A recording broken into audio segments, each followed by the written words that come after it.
Fill your cup and get ahead with WKGN. 1340.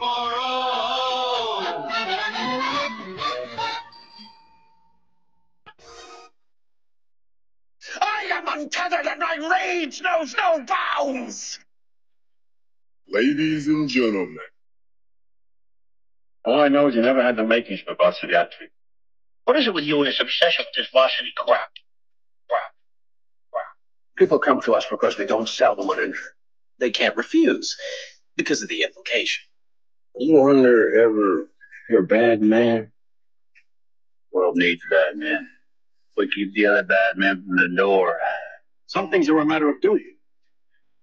The world's greatest radio show in Tennessee. That doesn't sound right, but I don't know enough to dispute. I was about to take advice from a clown whose eyes head first into the shallow end of the booth. It's Talk Sports with John Reed and Cody McClure.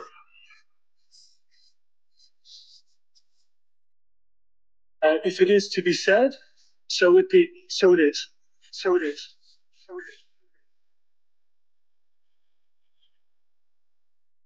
It's a Tennessee thing.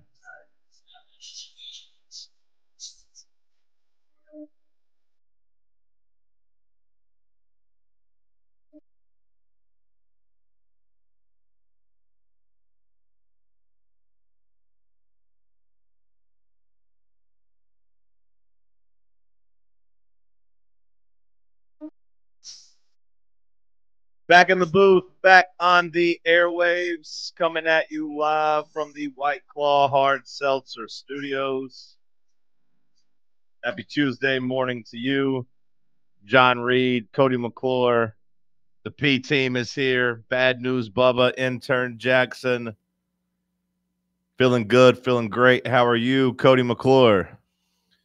I've just been reading a science article about how watching sports can increase your dopamine levels and how it can actually boost your overall well-being. Is that just if your team wins? Not necessarily, but it seems to kind of go hand in hand with it.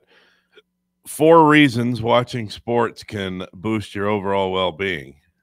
1, your dopamine levels increase. 2, it reinforces positive psychological behaviors. 3, watching sports instills a feeling of community. And 4, it can serve as a healthy distraction. So, yeah, it seems like if your team wins. Well, I think 3 and 4 are obvious. I think 3 and 4 are the most realistic. 3 was what? A sense of community? Instills a feeling of community. Yeah, like to me, that's a big part of fans, like having fellow fans. Being a fan of a football team or a basketball team or whatever, like you got friends. You got something to talk about with people all the time. What the hell would you talk about people or talk to about people if it wasn't for sports? What books are you reading? No one cares. No one cares what book you're reading. Yeah, the feeling. How are the wife and kids? I don't have any. The feeling. How about that weather? Community. And the healthy distraction. Those do make sense, yeah. But then the positive psychological behaviors, I think that depends on the game. Yeah, I don't really co-sign that one. I would say that's probably more of a con than a pro. Now, maybe this is healthy sports fandom. Psychologically, here's what it says about it. The more we are exposed to something or see something, the more our brain interprets that experience as our reality. Seeing people work together to win a match, tournament, or game is the perfect opportunity to see what can happen when everyone is focused on a common goal. So I guess they're saying that helps you in the workplace, teamwork. Come on. Think about what Tom Brady would do in this situation. Come on. Right. No, don't cheat. No. Watching sports can also demonstrate how to overcome adversity and still achieve greatness if you keep going and believe in yourself. Who did this? The Huffington Post. Okay. Bunch of libs. You good over there? You having a good Tuesday morning? Who, me? Yeah. Oh, I'm fine. Yeah, it's good to be here. Good to be anywhere. Good morning to the freaks. I'm just sipping down my first nitro brew.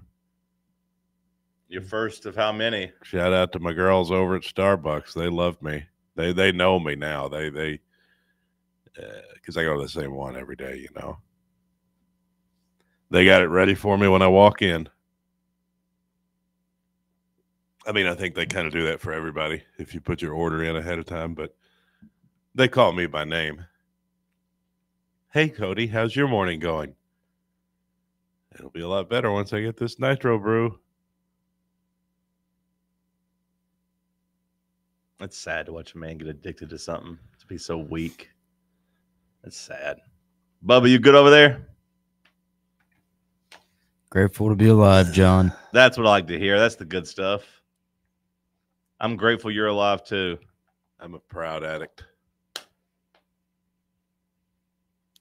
I can promise you, John, I will never be a coffee addict. That's good. What are you addicted to? Sign of weakness. A lot of darker things, Cody.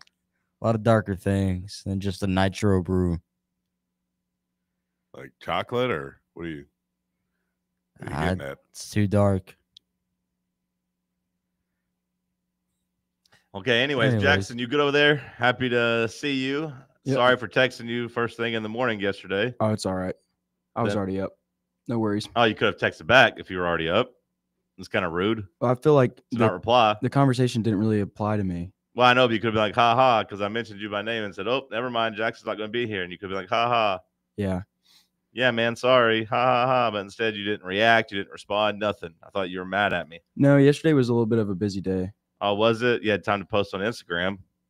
Yeah, I should. You had time to post a story of your boys at Cool Beans. Yeah, that was from Friday night. Didn't have time to respond to my text, but you had time to post a story. It couldn't have been that busy of a day.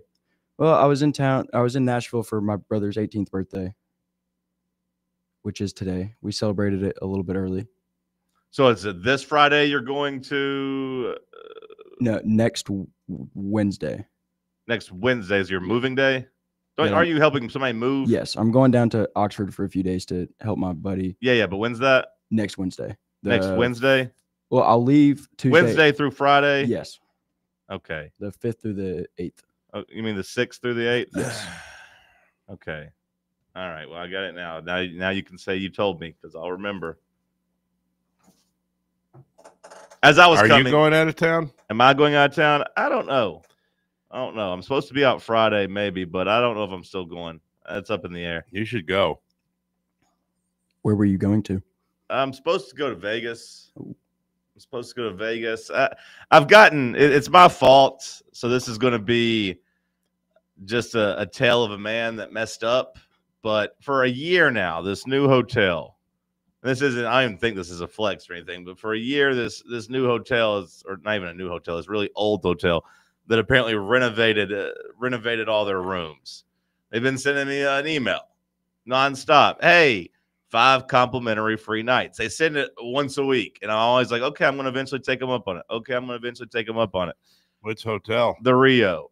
5 free nights. Yeah, that's what I said. But it's like, hey, well, that's what they thought. I think that's the whole premise is that they know everyone says when they see the Rio. So they're like, hey, guys, I know you don't like us, but trust us. We upgraded all of our suites.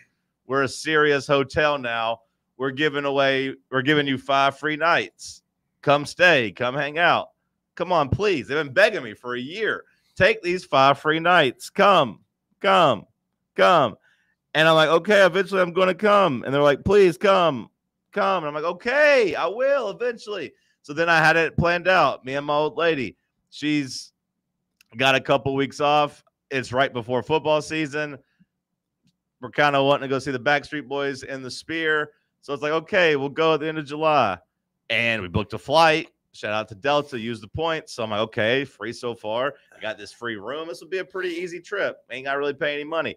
Keep waiting. It's my fault because I didn't like fully commit and just book the room. Long story, even longer. I go to book the room a month ago, and then all of a sudden it's like error because like the internet's not good where I'm at. Error. So I'm like, I'll do it later. Then all of a sudden, I'm supposed to be gone, Bubba, Thursday through Monday morning. So, you know, I need the hotel Thursday, Friday, Saturday, Sunday, 4 nights, if you can count. Not 5 nights, but whatever. I don't need 5 nights. I'll take 4 of the free nights. So then all of a sudden they start sending me an email that says 3 free nights. And I'm like, well, what the hell happened to 5 free nights? I need 5. I need at least 4 free nights, not 3.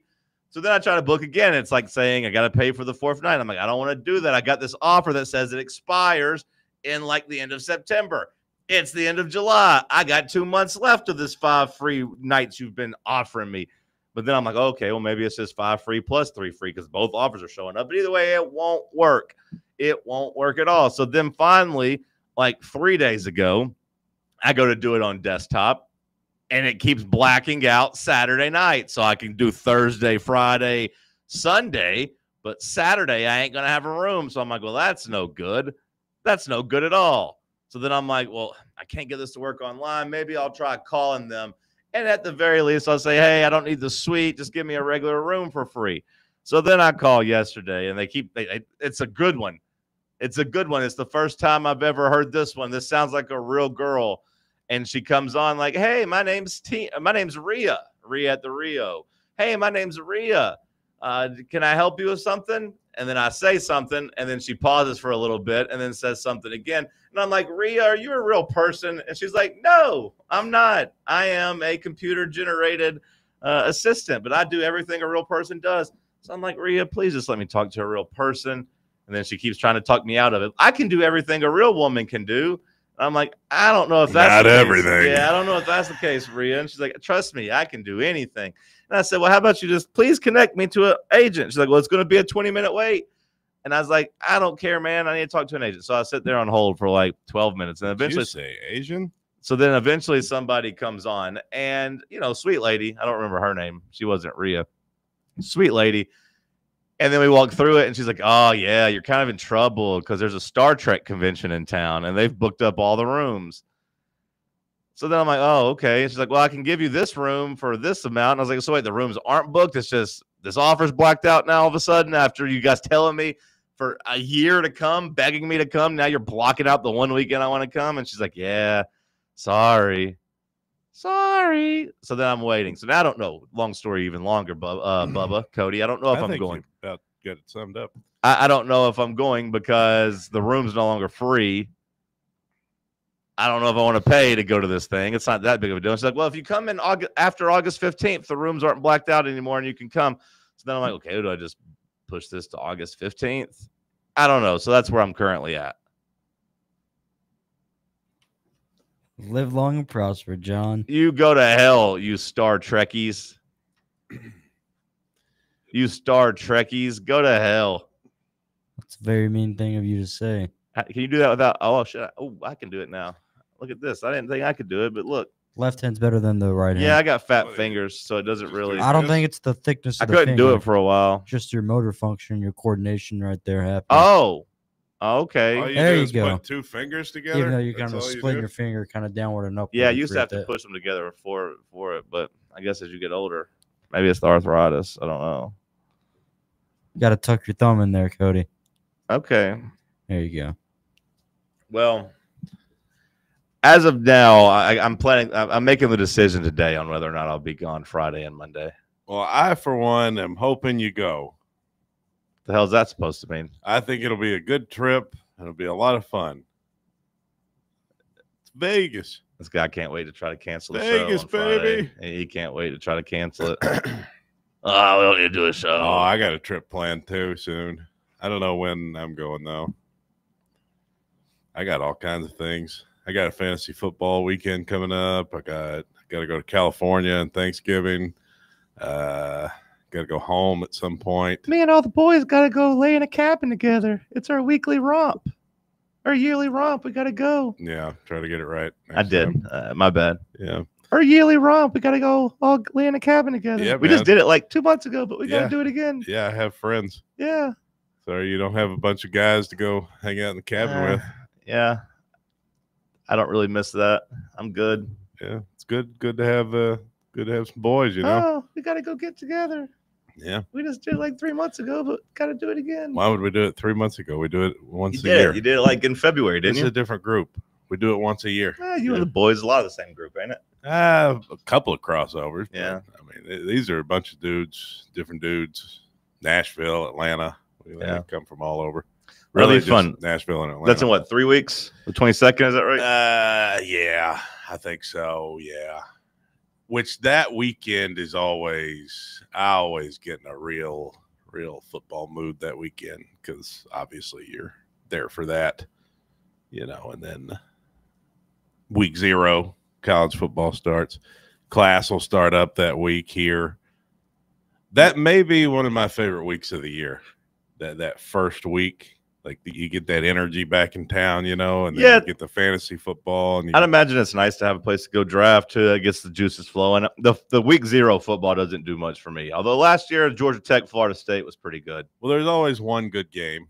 Like this year, I think it's like Iowa State and Kansas State. Yeah, you get like a potential like top 20 matchup, I think, or at least a really, really big game for the Big 12 standings. That one's in Dublin. It seems weird to send those two fan bases to Dublin, Ireland. But yeah, Iowa State, Kansas State, that'll be a good one. Those people probably like to drink. I'm assuming not a lot happening out there, you know. Yeah, I guess it was weird for Florida State and Georgia Tech to go there too. Although I guess I was thinking like, oh, George O'Leary, it'll be fun. Yeah, he was Irish. Yeah. I mean, had an Irish name, at least. I don't think Bobby Bowden was. No. Football's getting close, though. Like, Heupel, media today. That's when it starts getting real. It's supposed to be on the practice field tomorrow. It is. It is football time in Tennessee, at least practice time. Which I end up hating. Because it feels like football's here, but then we can only talk about practice so many times, but people want to hear football talk nonstop. But I'm like, hey, it's practice, man. It's practice, not a game. Not a game. But I will say there's some intrigue around the beginning of fall camp. Of course, people are waiting on the Boo Carter updates. Hey, boo-boo. People are waiting on the official declaration of Joey Aguilar as starting quarterback. We got at least one offensive line battle for people to sink their teeth into. That's what I like to hear. A good offensive line battle. We'll dive into it after the break. It's Talk Sports on Fan Run Radio. Congratulations. You found sports radio that doesn't suck. This is Fan Run Radio, Knoxville. A brand built in Tennessee and born from the love of the game. Inward Half revolutionizes golfing comfort. Crafted by a former pro and dedicated enthusiast just like you, our luxury performance wear guarantees you stay cool and comfortable through every swing and every day. We're not just a brand. We've set out to create a lifestyle for those who understand that impeccable style and premium performance are a hole-in-one. Enjoy the walk-in with Inward Half. Hey, Pack Rat. Yeah, you. Are you moving cross-country and you just don't know who to call? Call us right now. Listen, you've probably seen one of our containers in your neighborhood. But did you know that we can help you move anywhere in the United States? It's real simple. We'll drop a container off at the location you tell us to bring it to. You pack up your valuable possessions at your leisure. They stay safe right in your home. And when you're ready, call us. We'll come and pick up the container and give you a scheduled date of when your furniture and the other possessions will be at your new home. So if you're moving across country or across town, be a Pack Rat. Join the Pack Rat family. Call Pack Rat right now for your free quote. See y'all later, Pack Rats. Call 800-965-1298.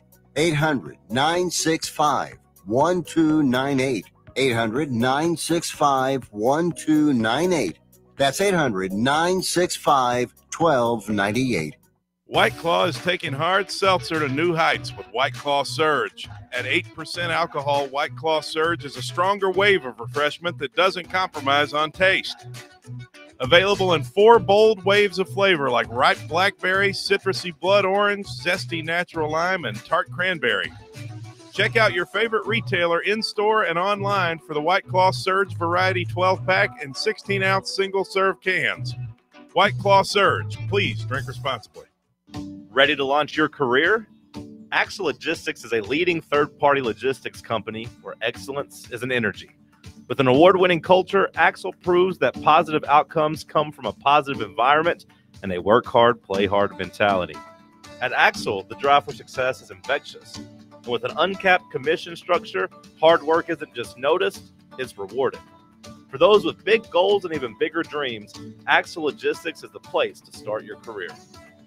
Are you looking for a treat that will knock it out of the park at the next watch party? Just like your favorite baseball team, Crumble brings the best lineup week to week with an expanded roster that includes key lime pie, strawberry cake, or my personal favorite, Monster featuring M&M candies.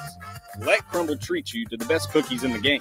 Download the Crumble app and start earning rewards. You can even vote monthly on what flavors you would like to see at any store of your choice. Warmer weather is here, so get to the ballpark, but don't miss the cookies.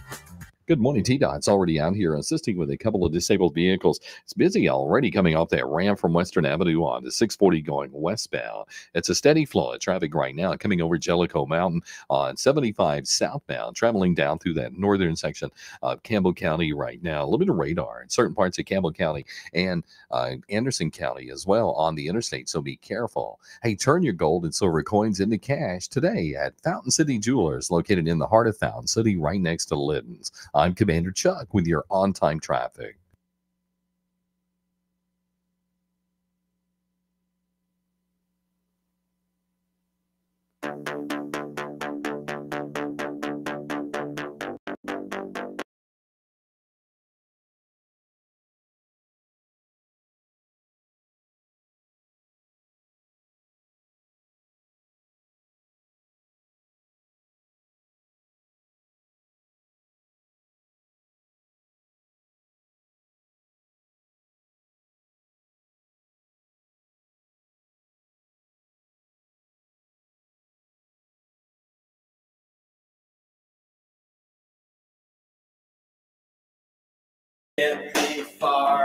Is there anything that happened yesterday that we need to talk about before we get to just some Tennessee football talk?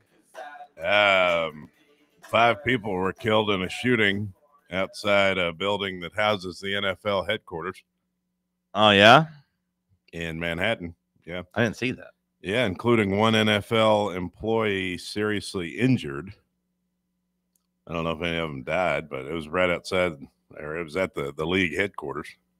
I guess that was the shooting I saw. I just saw one update. It wasn't a very long situation in terms of what I'd seen. I saw shooting, and then I saw lone gunman has been apprehended. So I guess that was the one I saw. I didn't actually read into it. I wonder if it was Roger Goodell that did the shooting, or was like the target. Yeah, no, the shooting. It said he issued a memo to employees this morning. So I guess he's probably not him. Yeah, 4 people were killed and another person critically wounded. One NFL employee seriously injured. Wonder why that guy did that. I don't know. I didn't see anything about it. Well, Roger Goodell says that there will be increased security presence at the league offices in the days and weeks to come. Thought everyone liked Roger Goodell now. Now he's a target again? What the hell happened? I wonder why they're increasing security in the days and the weeks to come. It seems like it's done now. I always wondered about that, you know, like when something like that happens and then they increase security. It's like the event's over. Do they think it's going to inspire another shooter maybe? Right. If the target wasn't hit or it gives anybody the idea. Yeah. you try to make sure it doesn't happen again. Well, I ain't really got anything to say about that. No, I mean, other than I'm ready for some football. Right. Yeah. No. This guy was too. Apparently, just eager to, just couldn't keep the trigger from. Anyway, so that happened, but we'll monitor that. Hopefully, that employee doesn't die. So fall camp, huh? Yeah, fall camp. That's How about that? I was expecting a no. Like, oh, no good WNBA games. I don't watch baseball. Let's talk football. I didn't expect you to drop. How many people dead? I believe 5. 5 people dead? 5 dead in Manhattan. I thought maybe you'd throw me a curveball with the Christian Wilkins story. That was interesting. I saw a lot going on yesterday about that, how he was an issue in the locker room. Essentially, he was just a sexual deviant is what they're trying to paint him as. Like, well, I mean, all the clips surfaced of him grabbing Josh Allen by the crotch. Like when he would tackle Josh Allen, there's a couple different shots of him, touching him when he tackles him, like right around the testicular area. You combine that with the allegations that he would playfully kiss a teammate on the forehead and the teammate didn't like it. Well, also that dance he did after the Clemson national championship is pretty damning. As other things come out. People have pointed out that Christian Wilkins and Deshaun Watson were on the same team. I'm just saying that was a freaky locker room.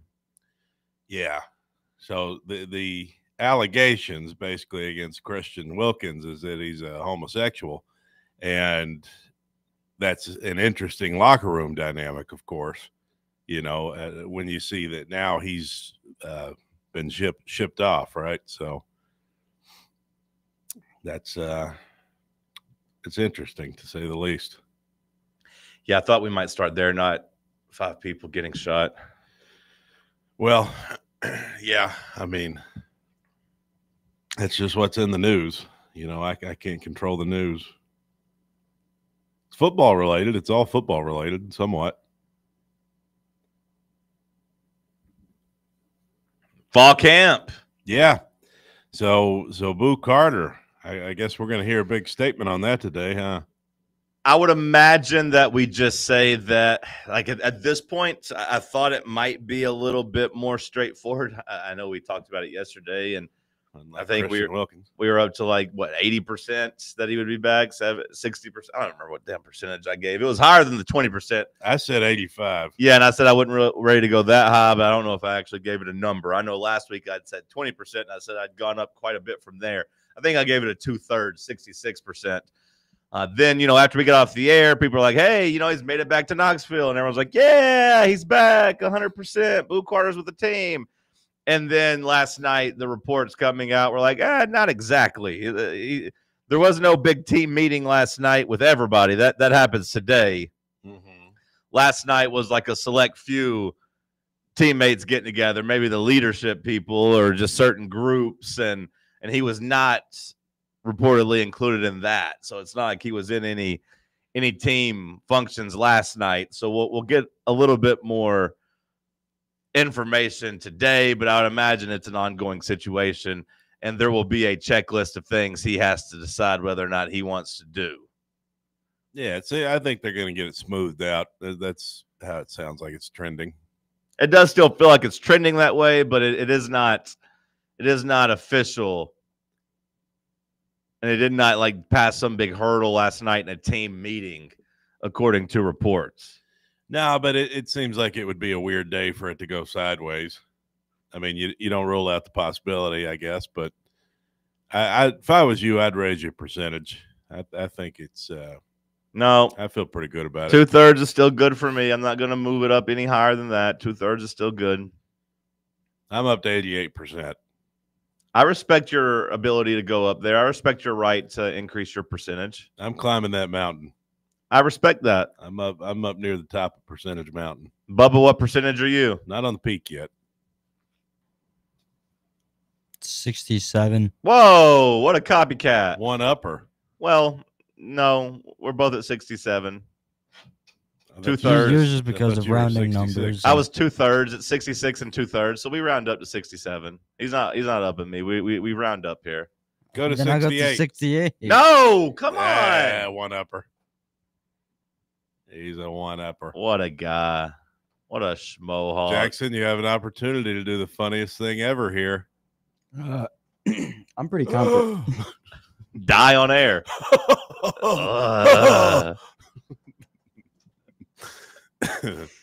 I'm pretty confident. You're too young for your voice to sound that way. You sound like the guy at the end of Is Saw Miles- after he cuts his leg off and Did he's trying Miles to get come out. back? You've sawed your foot off and you're trying to crawl out. I'll get help. I'll get us help, I promise. You sound like my great grandfather on hospice care. What the hell was that? You're I'm 20, checking out from the world. You're 21 years old. Well, why is your soul so damaged? I had a little mucus in my throat. When Long weekend, huh? Long weekend for the boys. Not as long as you would think. But I'm pretty confident. I'd say 75%. Okay. Maybe even 80. Maybe even You 80. missed the opportunity, Jackson. You missed the I know. opportunity. I like to miss a lot of opportunities. You hear that, ladies? They went 67, That's exactly what I was 68. talking about. I mean, come on, Jackson. You could have said it. I'm a child of God. I don't have those deviant thoughts. Wow. Bet All you right. feel bad now, don't you, Cody? Trying to tempt this poor man. I'm a child of God.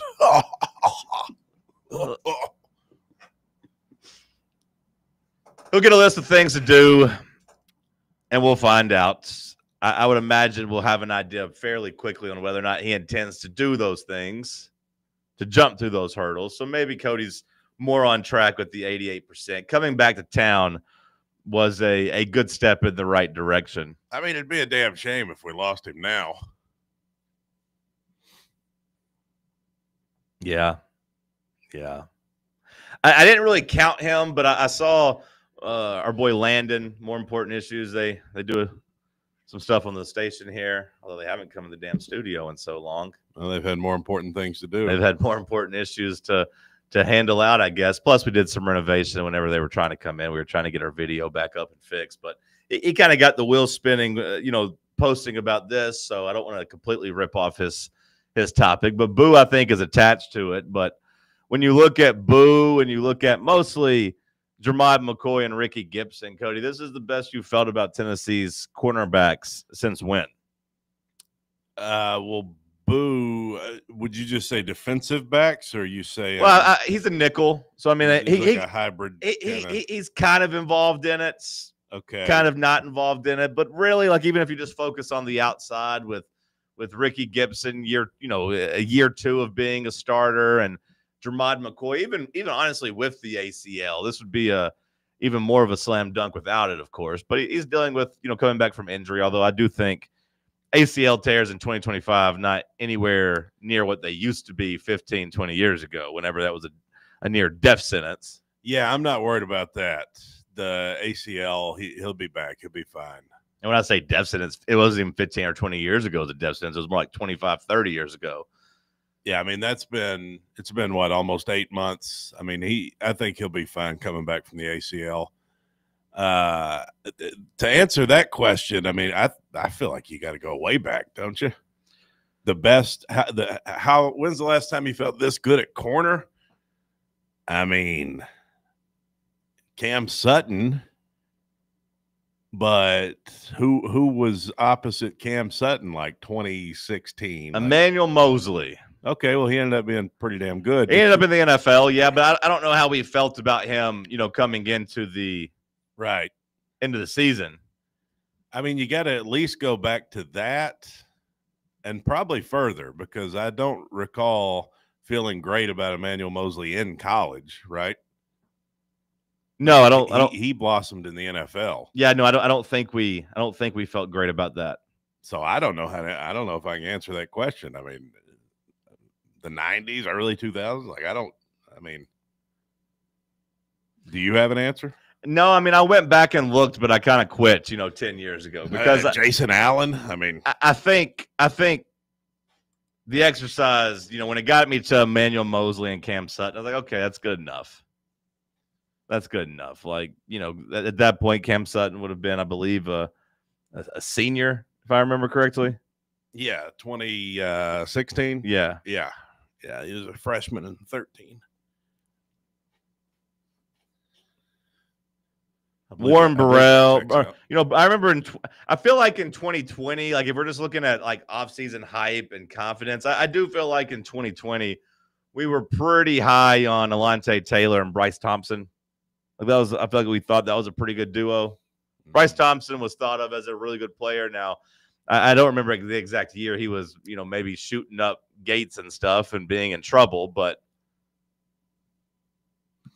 I know we liked Alontae Taylor a lot too. So like I would say 2020.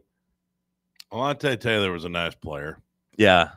I was excited about him. That's another like recruitment you follow and you get. And you're like, okay, we got high hopes for this guy. And he panned out. It's nice when you follow recruitments, really want a player, and they end up being pretty good. So, you know, Mosley Sutton in 2016, and then maybe Bryce Thompson, Alontae Taylor in 2020. Now, of course, you know, when you say that, you know, you go 3-7 that year. It doesn't really do much for you. Yeah, it's hard for me to get on board with that one. Yeah. And that's fair. I don't know how far you'd go back though to feel better. Like if you were going to say for sure you felt better about the corners. I mean, you got to go way back. I think 30 years probably. Everyone's getting their preseason stuff kind of on record. Everyone's getting their deep dives, their charts and everything. And Adam Sparks from the Sentinel, you know, he was looking at it from a youth and inexperience position. Mm-hmm. Yeah, I saw that. Returning production. Percentage of freshmen. Which I saw a couple things. You know, I saw one thing that Sparks did that I think was trying to say, hey, brace for a bad season or a season that without maybe as many wins as you're happy for. But this is a season that maybe builds towards the future, I think is what he was going for. It's like, hey, you know, Tennessee has 49% of their roster as either true freshmen or redshirt freshmen. 29 true freshmen, 24 redshirt freshmen. 49% of their roster. It's by far the biggest number of Josh Heupel's tenure. So like, hey, this might be more of a developmental year. This might be a year where you get some young guys out there and get them reps and it pays dividends, you know, next year or 2 years from now. So maybe don't freak out if things don't go well this year.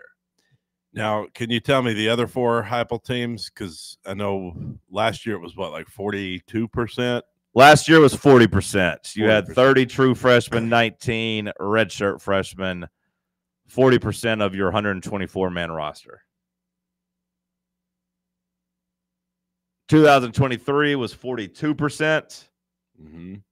30 true freshmen, 22 redshirt freshmen. And you would look at that. I mean, I don't know if it's, you know, apples and oranges or whatever, but 2023 would have been the worst year there, right, of the last three. Sure. And it happened to be the highest percentage of freshmen. Yeah, I don't know if it was, you know, correlation, causation, all that. Like, there it is. I don't know if the 42% freshmen were the reason Tennessee didn't perform up to expectations, or if it was just like, hey, Cooper Mays is hurt and Joe Milton's not quite as good and the wide receivers aren't quite as good. Like I don't think it was Squirrel White being a sophomore that hurt us, because I think we were excited about him after his freshman year. Right. Then all of a sudden he's not catching any balls across the middle of the field.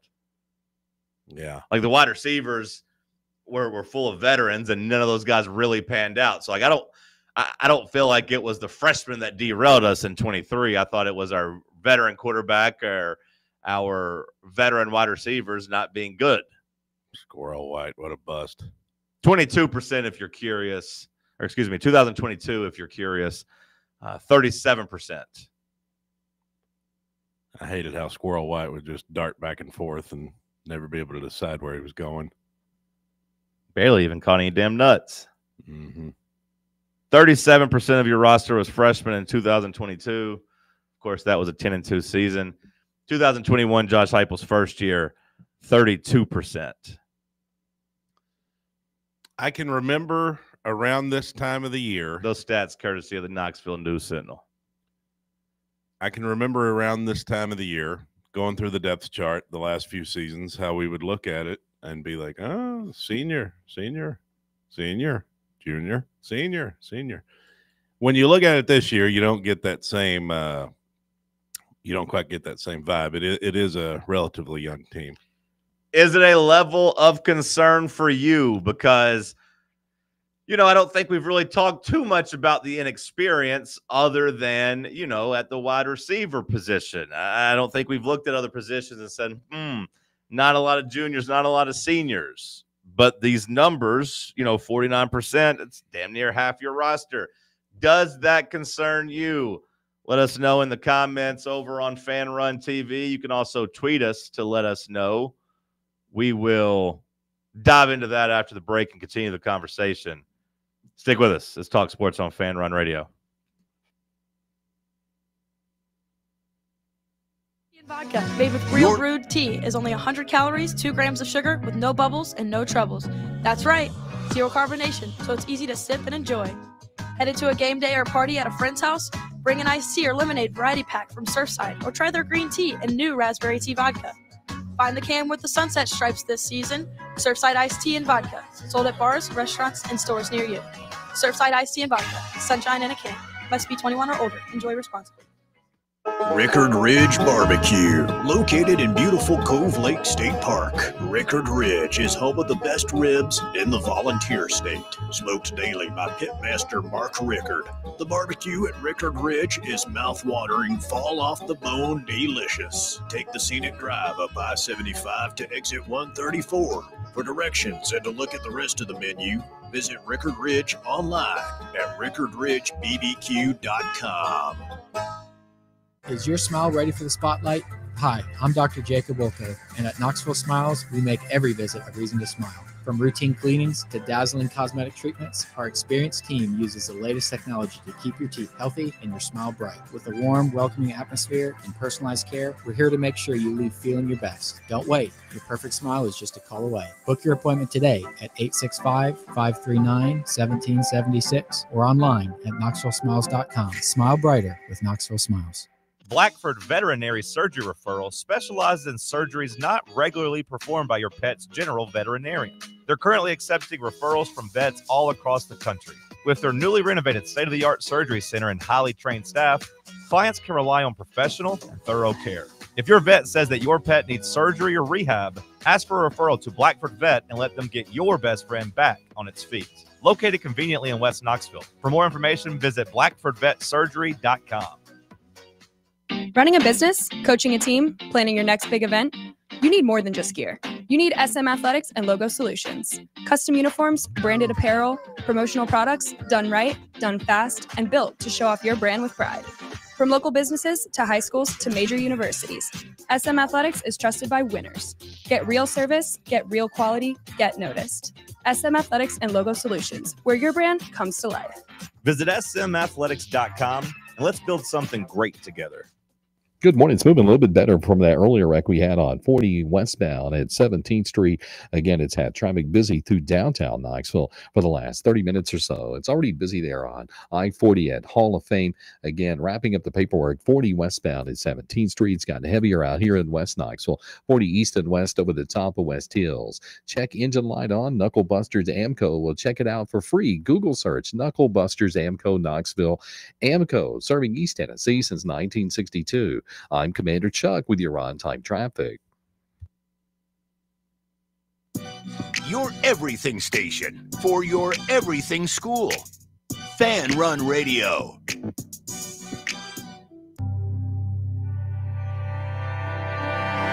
And by the time she wakes, I'll be happy.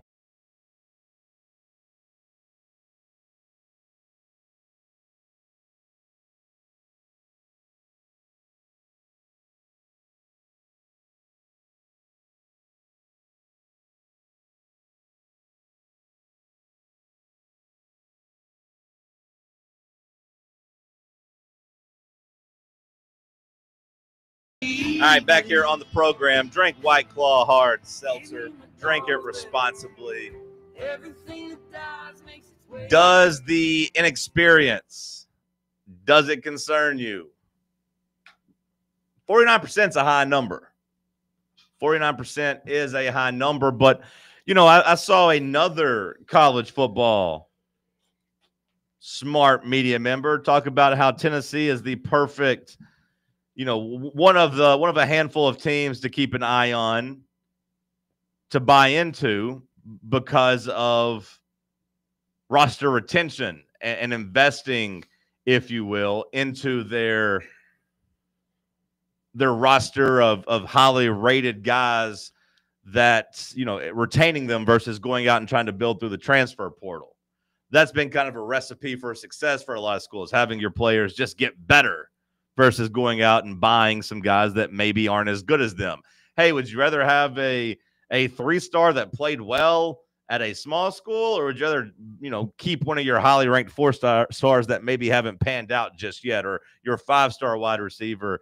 If you look at Mike Matthews, to me, logic would say just, you know, keep your 5-star freshman and hope that he pans out versus buying a guy that has a much lower ceiling. Well, let me ask you something else too. Go ahead and ask me. I mean, when you look at the fact that, okay, 49%, that's the number. You look at comparable rosters of the past, more like, you know, 40%, 38%, whatever. Are we talking 100-man roster? Because ultimately that comes down to what? 10 players at the most, you know, 8 to 10 players more are freshmen. Right. Yes, that is correct. Okay. So now, like in the year prior was 124 players. Like so it's even higher. The years prior, the rosters were bigger. So it was 124, 124, 125, and 117 going back to 2021 when we had roster limitations due to scandals. This year it's 109. So like it's a higher percentage, but it's 53 out of 109 versus 49 out of 124. Well, when you tell me we're talking about over 100 players here, a difference in 8 guys to 9 guys or something like that being freshmen, as opposed to the year in years past, it doesn't seem like that big of a deal to me. I mean, you're still going to have plenty of upperclassmen, plenty of guys who have played. When you're looking at guys who are actually on the field, there's only 11 men on the field at one time, right? That's correct. So now you probably need to have on defense 15 guys who can play at least, though. Yeah, I mean, you're going to have more guys rotating. I mean, you need depth, obviously, but the offense doesn't really need all those extra people. We don't really rotate too much outside of injuries. So right, that doesn't you maybe need 12 on offense, and I'll say like 18 on defense. Yeah, so with that in mind, that doesn't seem like a huge deal to me. Am I wrong? I don't know if you're right or wrong. I was looking at a different angle, and not to keep bashing this guy over the head if he listens. Maybe he's a fan of the show. But, like, I go back to, hey, 6-year Dane Davis and John Campbell, or, you know, I love 5-star top 10 player, maybe future first-round pick, David Sanders, who's added, you know, who's been in the locker room, been in the weight room since December, and is up to 315 and looks like an SEC player. And, like, who would I rather have out there? Dane Davis seems like a guy who could be a fan of the show, too. I love thinking of him just working out early in the morning. He's got his protein shake. He's like, not again. Well, again, he's coming at me again.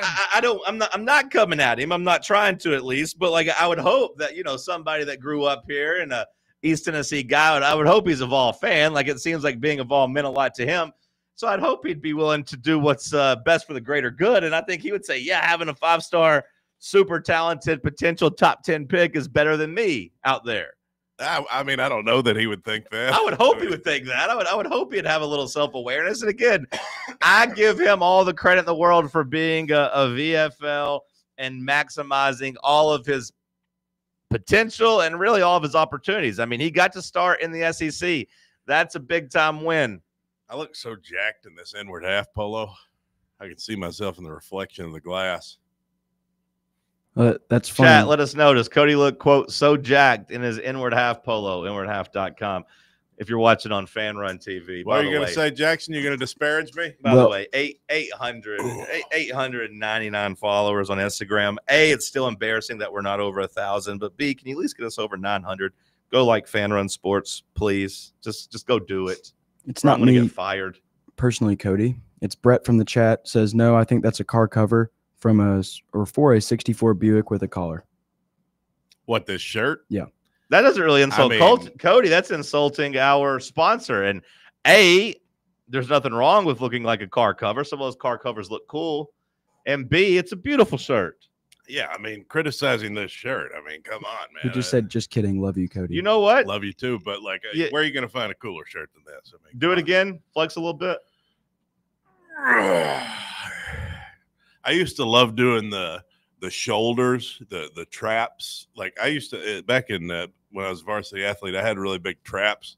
Like I would feel like Brock Lesnar. Isn't that what they call those traps? The neck muscle, the shoulder. Like, you know how Brock Lesnar had such huge like shoulder muscles? I used to love doing that. I know a good exercise for that too. If you're trying to build those, by the way, you just take a couple of dumbbells and you literally just shrug your shoulders. Whoa, And really? Yeah. How did you figure that out? I don't know. I learned it somewhere, maybe from Brock Lesnar. But So to make your shoulders bigger, you take it and you just but do it's shoulder shrugs. Yeah, it's a very easy exercise though. Like Wow. if you're trying to build big shoulders. Guys, did you know to make your shoulders bigger, you just pick up stuff with your shoulders? Some guys might not know that. Some guys probably just out there doing curls. You think they're doing curls to make their shoulders bigger? No, for biceps. I'm saying if you want to build those traps, I'm saying just do those little shrugs. It's like the easiest workout ever. You're literally just shrugging. That's all you're doing. I'm trying to inspire our audience here to lift some heavy weights. That's what I need to get back into, pumping iron. That's, that's what real men do. They pump iron. You know, I had some people, wondering if we could make an actual segment, an actual bit, an actual like something real to get you in the gym, to get us in the gym. Yeah, I tell you what we could do. We could have a gym here at the office. That's the only way? That's probably the only way, because I just hate going to gyms. I hate gym culture. You know that. But if we had one here at the office, I'd use it. And I really want to get that walking track. Yeah, I thought you were going to order it. Well, you said I told you I'd do that it for Christmas. Well, no, I said I'd buy it on Amazon Prime Day. Whenever it was, I said I'd get it. We missed Prime Day. Yeah. We missed tax-free weekend too. I thought that was in August. I think it was this past weekend. I think you have to do it now a little bit earlier because school starts so early. I want to say tax-free weekend was just this past weekend. Well, I'll be damned. Darned. Sorry. I believe that is the Sorry, case. It did used to be in August. You're right, but I Didn't mean think to school curse. starts so much earlier now. Well, darn. Well, darn. Do you have a gym membership right now? Are you going to the gym? Me? Yeah. Which one is it? I go to no free shout outs, but I go to one that you wouldn't like because I don't really like it either. A bunch of meatheads in there staring in the mirror. It's drinking not. creatine. I would say it's probably not the biggest when it comes to the meathead culture, but it's probably a solid they got their little AirPods and their little creatine, shaking it up. It's a solid 8.5 out of 10. Creatine. Real men don't drink creatine. Real men eat steak. Eat steak and eggs. I think you're confusing creatine and protein. Here's what you do: you eat a banana and a little oat bar, and then you go to the gym. Creatine and protein are two different things. That gives you your energy, and then you go eat a big steak with eggs. That's what you do. You need your little shake. I gotta have my shake. I don't think you can use that voice. I gotta put powder in my shake, and that's the only way I can get protein. Eat some boiled eggs. Be a man. Again, I think you're confusing Yeah. creatine and protein. Well, I understand they're two different things. I was an Creatine's very athlete. beneficial. Yeah. Creatine's very beneficial. See how you Yeah, sound there, Jackson? Well, when you say that? it converts your water weight into muscle weight. Uh-huh. Does it? Is that what happens? Helps. It's a natural substance your body produces, but you can take a little bit extra. I tell you what, what's more natural than that? T-bone. A big T-bone steak with a lot of fat on it. I don't know. It depends on Bleeding. where it comes through. Well, yeah. I mean, you want good grass-fed beef, of course, but Cody railing against gym culture is so like counterintuitive to who I've spent more time about in a this? gym in my life than anyone in this room. That's I not doubt true. that. Oh, You it's haven't been in a 100% gym in true. 5. You haven't been in a gym in 10 years. Yeah, I mean, brother. it's been a while, but all the time I spent. What about- your 4 years in high school is not more than somebody's entire life. It wasn't 4 years in high school. It was like 10 years. You were in high school for 10 years? No, but I was in the gym. They had you at the gym in 5th grade? No, but I was in the gym for about 10 years. And No, you weren't. And I worked out a couple years after school, too. So. I don't think you did. Now, if you want to say it's been a while, 10 years. I'll give you that. You're in the gym for 10 years. So from the ages of what? Because you ain't been in the gym since I've known you. 13 to 23. You weren't in the damn gym at 23. Get the hell out of Okay, here. maybe You were not 410 pounds when you were 23. All right, maybe 8 years. So maybe 13 Keep going back. Keep going back. To 21. Keep going back.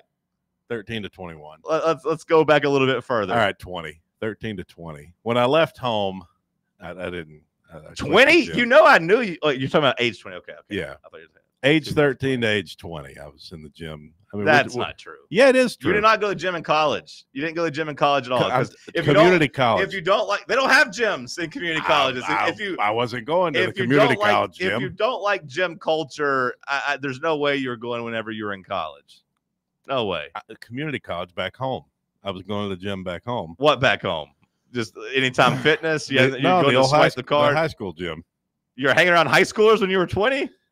A lot of the guys would go back to the gym. We could use the gym. You taking a bottle of whiskey and sitting there watching people work out, does it count as going to the gym?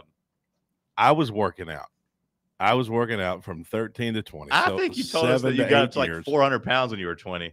I did, and then I hit the gym for about 2 years. And then when I came to Tennessee, You're such a liar. You went to the gym for 4 years while you were in high school, and that's pretty much it. They might have let you walk around in 8th grade to just try it out. Like, hey, here, do some curls. Get the hell out of here. You're such a liar. Yeah, we worked out all those years. Get the hell out of here. You went to the gym somewhat consistently in the summer and sometimes in the fall. the way I'm talking Get the hell about, out of here. I've been to the gym more than anybody. I'm not talking about going to the gym and getting on the treadmill like you boys. You went for talking 5 about, years in your life. I'm talking about pumping iron is what I'm talking about. Pumping iron. You guys wouldn't understand.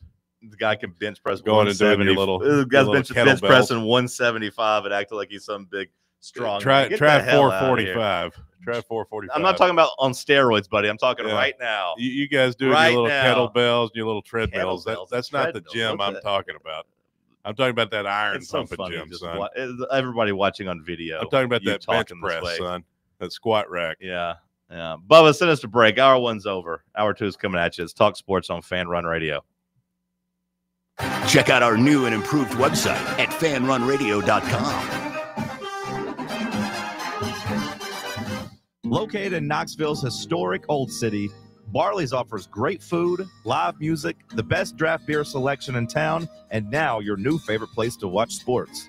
Their indoor projector is perfect for any weather, and they've revamped their upstairs area with more TVs to take in all of the action. Their menu features hand-battered chicken tenders, juicy burgers, fresh salads, and the tastiest pizza in Knoxville. You can enjoy their happy hour drink specials daily from open until 6 p.m. Barley's Tap Room and Pizzeria.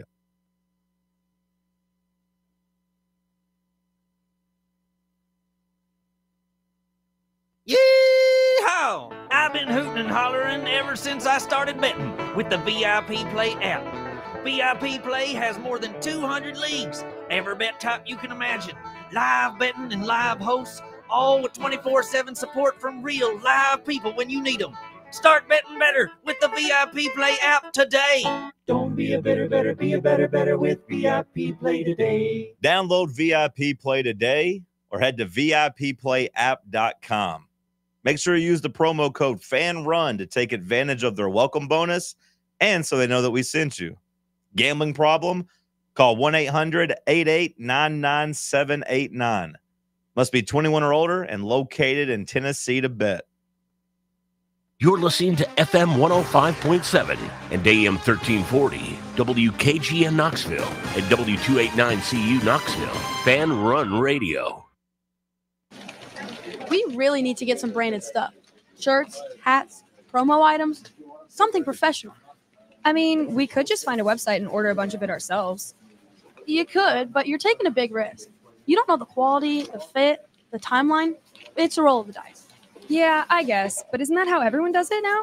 Not the ones who actually care about how their brand looks. Look, if we're putting our name on it, it needs to be done right. We need SM Athletics. SM Athletics? Yeah, they specialize in working with businesses like ours. Apparel, hats, promo gear, but real, customized stuff. They actually care if it turns out right. Probably a lot better than getting stuck with 100 t-shirts with crooked logos. Exactly. Plus, they'll walk you through everything, sizing, colors, material, so it matches the image we're trying to build. Makes sense. What's the name again? SM Athletics. Trust me, if you want to look like a real company, not a flea market stand, this is the move. If you're serious about your brand, work with people who are serious about getting it right. SM Athletics. If you're looking for a sports talk show that gets to the bottom of the biggest sports topics, then check out Under Review on Fan Run Radio. I'm Bob Baskerville, and every day, Sam Beard and I cover the latest news on the Vols. We also widen our view to cover what's hot in the SEC. From local and national media pros to the coaches and players we all root for, we have the best guests and experts anywhere. So tune in weekdays from 10 a.m. to 1 p.m. on AM 1340, FM 105.7, or stream live on our free app. It's Under Review on Fan Run Radio. Scottie Pippen 7 a.m. reportedly, to quote, 10 a.m. beyond livid at Michael Jordan for portrayal in The Last Dance. You're listening to Talk Sports. He's upset. You have Horace Grant ripped MJ. La. If MJ had a grudge with me, let's settle it like men. He then went on to talk about the accusation of being called a snitch. Horace Grant said, well, if I'm a snitch, what is MJ for airing out the 84 Bulls and their cocaine circus? What does that make him? A hypocrite. Airing every day from 7 a.m. to 10 a.m. Horace said he's the snitch. Scott Burrell, that was heartbreaking to watch, to see a leader, to go at guys like that. I understand in terms of practicing, you have to push and shove here and there, but outright punching and things of that nature and calling them B's and H's, that wasn't called for. 1340 WKGN. What are H's? I would imagine hose. Hose? Yeah, like for yard work. Why would he call his teammates hose? That's an insult people use. It is? Yeah. Men to other men? Yeah. I'm going to start calling you that. You a hoe.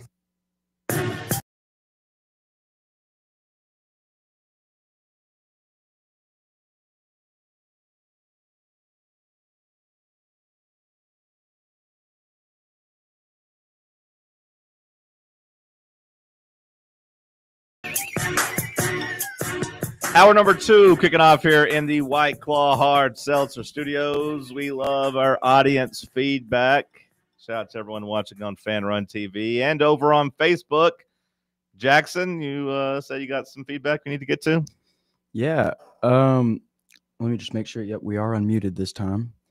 Pangle Todd Aaron. Pangle Todd Aaron? That's his Facebook name. You said, I thought this dealio was going to be about Big Orange football. Nobody cares about all this gym babble. Neither one of you sound like you are from here, in all caps. Go Big Orange. Okay, well, first of all, Pangle Todd Aaron seems very hateful to tell people they don't sound like they're from around here.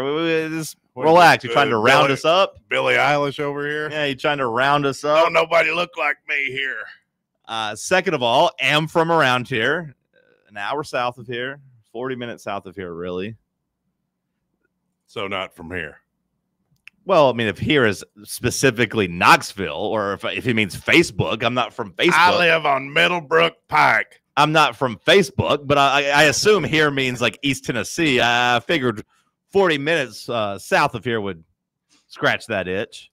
Now, this guy, on the other hand, he's not from around here. He's a transplant. He's an imposter. He's a poser. He's a mole. Don't do that. You know better than that. I got the power. Why do you have a arm. yellow Tulsa? What is that? Tulsa? It looks ugly. I know. But Show the audience that again. No, they saw what they were going to see. Let's see it again. It looks yellow. It's terrible. All right. It's not orange and it's not a power T. We discussed this on the podcast Friday. World's Greatest Podcast. To the doctor for jaundice or something? Huh? World's Greatest Podcast in America. That's a good one, Bubba. Jaundice, yeah. Yellowing of the no, I don't have that. It's the ink. It's an awful tattoo. But the point is, I have a power T tattooed on me. You have a letter. I was 18 years old. You have says home sweet home to me, and I've been coming here since I was a little baby boy. My daddy's from Tennessee originally, and just because I grew up in Arkansas, I've been a damn Vol my whole life. Not from around here. I was at the damn 2002 Kentucky game, the 2003 Marshall game, the 2004 UNLV game. How can we forget those classic games? Well, we didn't have a lot of money at that time. The 2005 South Carolina game, 2006 LSU. We started to tick up. Yeah, sure. You could tell when Pop started making some real money. Yeah. First, I had to come to the Marshall and UNLV games, but You're not going to call me not a Vol. I grew up on the damn. Every morning I was eating breakfast. I had 3 bowls of cereal and a Slim Fast watching the Big Orange Expedition VHS tape of the 1998 season.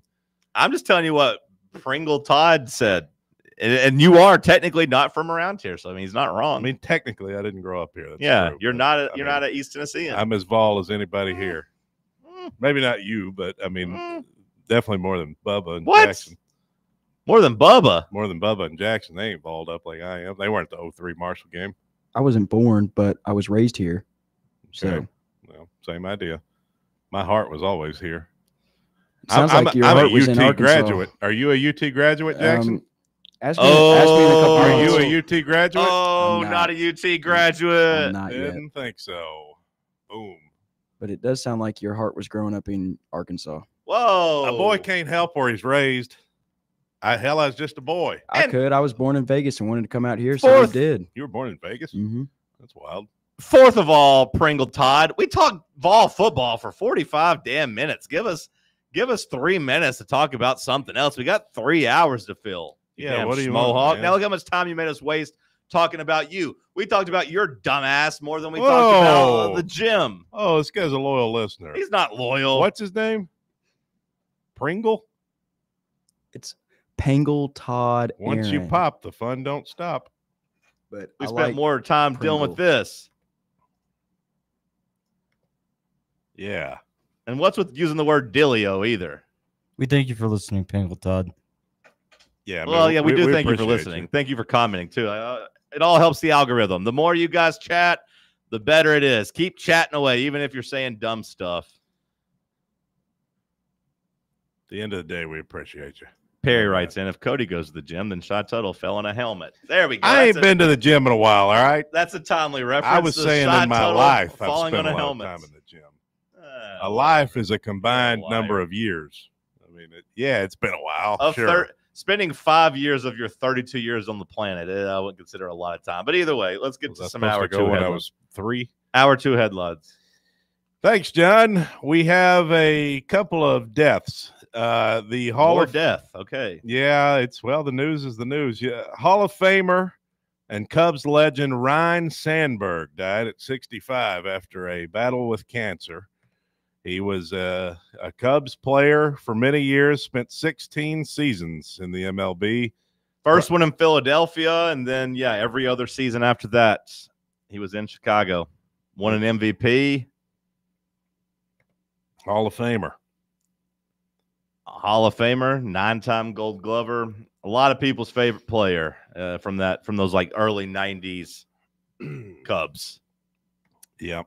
And if you got your Cubs fandom passed down to you, I'd imagine he was one of your parents' favorite Cubs players of the 80s. So RIP to him. And also Greg Glenn III has died at 22 years old.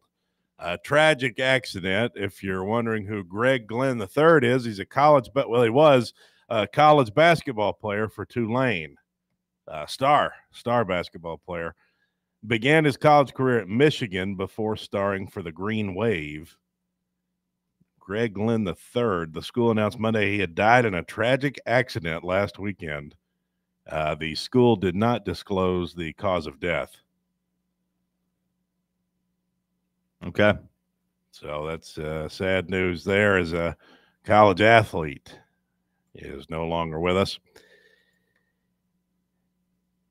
A man accused of stalking Caitlin Clark has pled guilty and faces prison. I believe we talked about this guy a few months ago.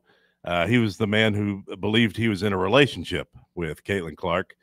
He had concocted it in his mind. Turns out she was not. She did not reciprocate his advances. But after stalking her and sending sexually explicit photos to her, he has pleaded guilty. Michael Lewis, the 55-year-old Texas man accused of stalking, arrested January 12th after he sent threats and photos. He will face just beyond 18 months of prison time. He is required to stay away from Fever and Indiana Pacers games, events, and properties. Lewis, who previously told police he was in an imaginary relationship with Clark, claims that his actions were simply to show the holes in her security. Said he wanted her to be safe. I've never threatened her. I never thought about threatening her. He just said he wanted her to be safe, so he wanted her to see the holes in her security. That's kind of smart. What a nice guy. Hey, I just robbed this bank just to show you how it could be robbed. Now you guys know how to fix it to keep it from getting robbed again. I'm going to keep the money, though, kind of as a payment. Apparently, the judge had to cut him off in court, saying to his lawyer, he is going to talk himself out of a plea. You have to understand that as part of a plea deal, you are admitting responsibility. Ultimately, the judge accepted the plea and recommended mental health treatment for the man. They going to lock him up in the loony bin?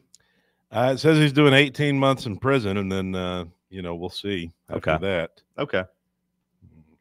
Little One Flew Over the Cuckoo's Nest, huh? You ever see that movie? Actually, no. You never saw One Flew Over the Cuckoo's Nest? No. Thought you were a movie guy. Yeah, there's some that I just refuse to watch that are classics. I know I need to watch it, but never actually pulled the trigger on it. Same as A Clockwork Orange. I get the premise. I understand it, but I'm like, I'm good. Casablanca?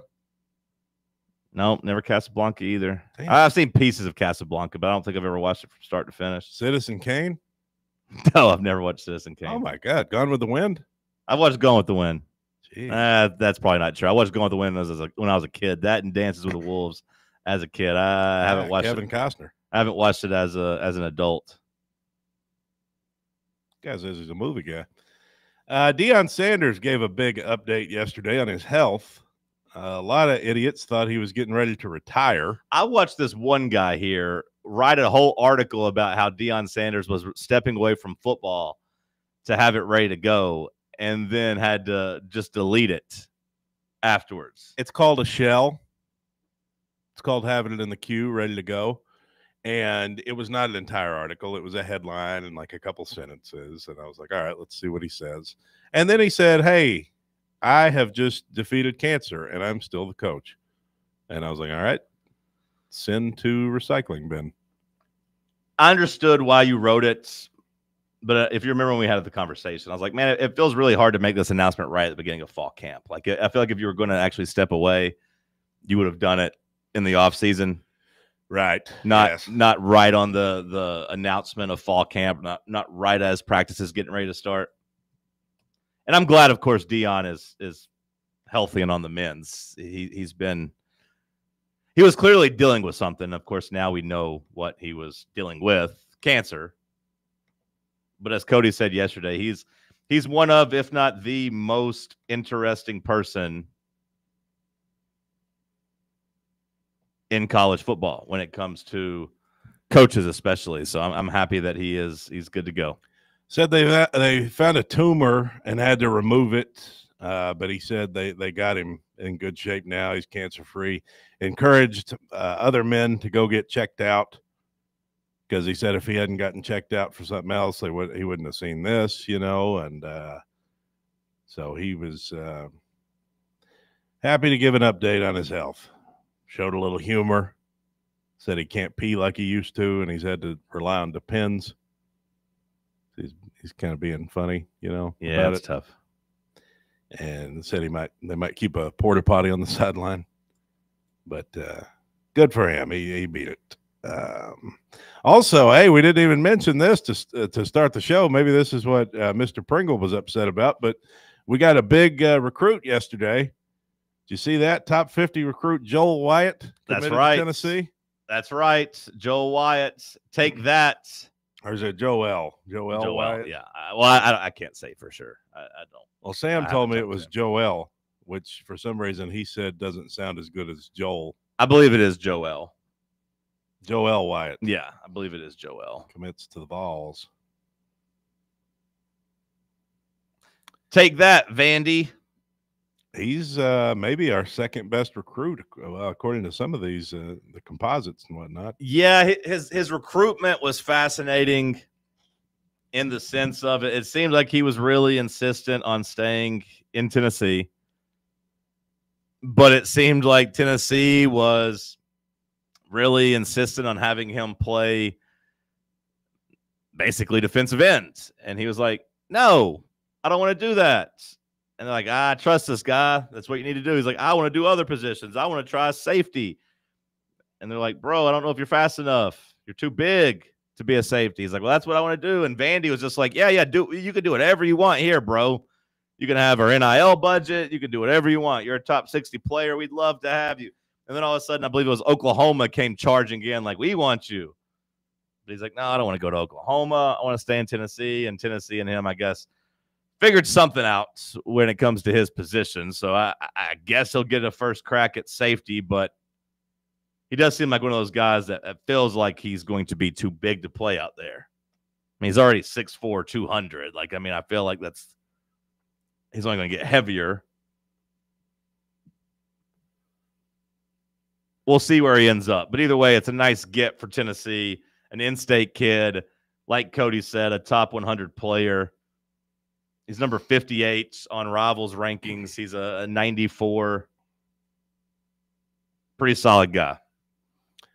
What do you make of? I believe it moved Tennessee fifth in the SEC in recruiting. So Tennessee continues to rise in the rankings there. Top 5 class, asterisk, in the conference.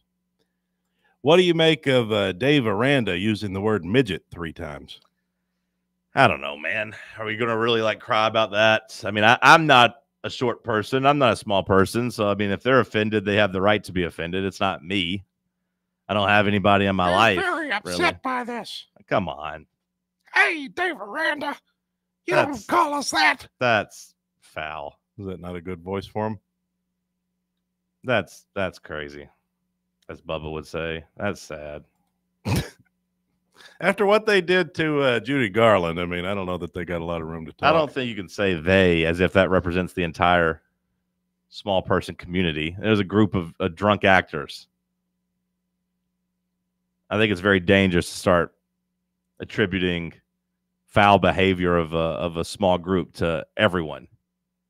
We're going to come beat you up, Buster. Yeah, it's going to take a few of you. It'll take about 8 to 10 of you, probably. I hope 8 to 10 of them come with baseball bats and take you out. Oompa, loompa. If they came in here right now with baseball bats, I'd say, there he is, fellas. I'm on your side. Have at him. Yeah, I shouldn't say those things. That's kind of rude. I've never walked in those size 4 shoes, so I don't know their struggles.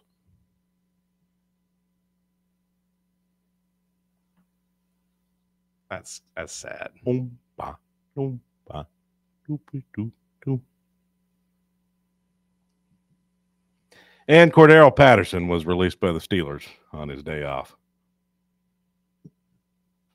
Old and washed, Cordero Patterson, he called himself. Any other headlines? That'll do it. All right, let's go to break. Let's talk sports on Fan Run Radio. Big Orange Country's home for sports. This is Fan Run Radio. Citizens National Bank. You want a bank that lets you bank when and where you want to. Your local branch, the grocery store, your computer, your phone, it's up to you. You want people who care about taking care of you and your money too. Citizens National Bank. Banking never felt so good. Get hurt in the game? We tough it out. Feel exhausted? We push on. Feeling down? We pull ourselves up by the bootstraps. But there are times when bootstraps aren't enough. When stress gets to us and we need to talk to someone about what we're really going through. So we're going to reach out because sometimes mental health is not a one-person job. Visit loveyourmindtoday.org. That's loveyourmindtoday.org. Brought to you by the Huntsman Mental Health Institute and the Ad Council. Look out, East Tennessee. It's The Chase. Right here on Fan Run Radio and Fox Sports Knoxville. Join me, Tennessee sports renaissance man, Chase Thomas, and the biggest rising stars in Tennessee sports media like Ryan Shumpert, Ethan Stone, Ryan Sylvia, Caleb Jarreau, William Pattison, and so many more folks every weekday from 1 to 3 p.m. on WKGN's newest show, where we talk all things Tennessee Vols and always take your calls. Are you looking for a treat that will knock it out of the park at the next watch party? Just like your favorite baseball team, Crumble brings the best lineup week to week with an expanded roster that includes key lime pie, strawberry cake, or my personal favorite, Monster featuring M&M candies. Let Crumble treat you to the best cookies in the game. Download the Crumble app and start earning rewards. You can even vote monthly on what flavors you would like to see at any store of your choice. Warmer weather is here, so get to the ballpark, but don't miss the cookies. This is Coach Josh Heupel. In football and life, you need a solid defense to protect what matters most. That's where Farm Bureau Insurance of Tennessee comes in. Score peace of mind with Farm Bureau Insurance, the official insurance of the Vols. They're your line of defense. FBITN.com. This is Baseball VFL Cody Brown. Farm Bureau Insurance is the official insurance of the Tennessee Vols. I'm here to be that line of defense for all your insurance needs. Give me a call at 865-992-3871 and go Vols. Yeah, it's another day, but what kind of day is it really? A day of doom scrolling? Laundry day? Nah, it's a White Claw day. Light and refreshing tasting, uniquely cold way filtered. There's an iconic flavor for everyone. So grab a pack, grab your friends. Make the most of each day with those who matter most. When you're together with White Claw, every day is a once-in-a-lifetime experience. You just gotta grab it. White Claw. Grab life by the claw. Please drink responsibly. Hard seltzer with flavors. White Claw Seltzer Works, Chicago, Illinois.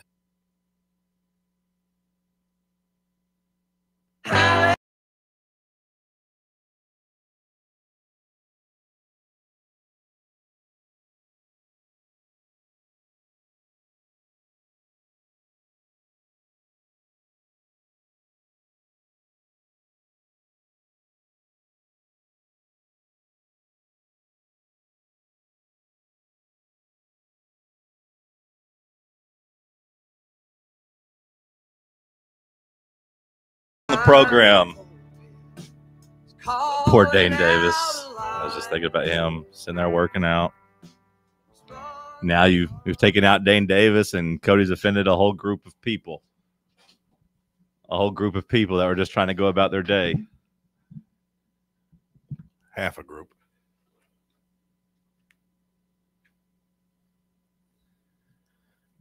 Talked about the cornerbacks in hour one.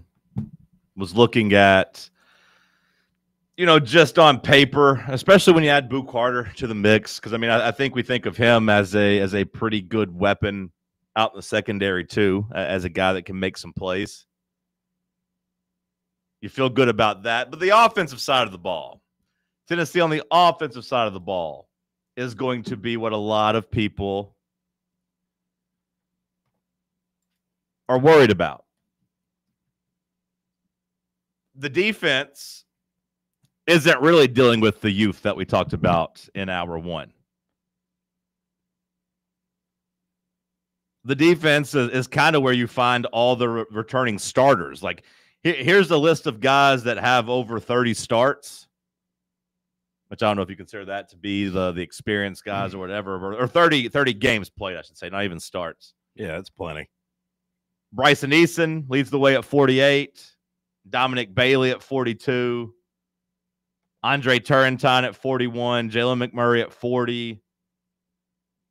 You got the Duke running back, Star Thomas. He has 40. Joshua Josephs, 37. Jackson Moy at 37. Tyree West at 36. So, like, those guys with at least 36 games played, all of them but one were on the defensive side of the ball. So there's still some experience there. The one guy on the offensive side of the ball who can boast that is a transfer. Miles Kitzelman comes in at 32, also another transfer. And then William Wright at number 32. Those are the only guys that have over 30 games of experience.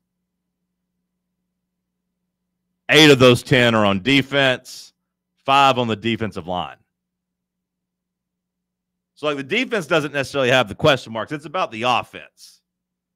The offense is the one that's going to be turning to guys without experience. Now, I will say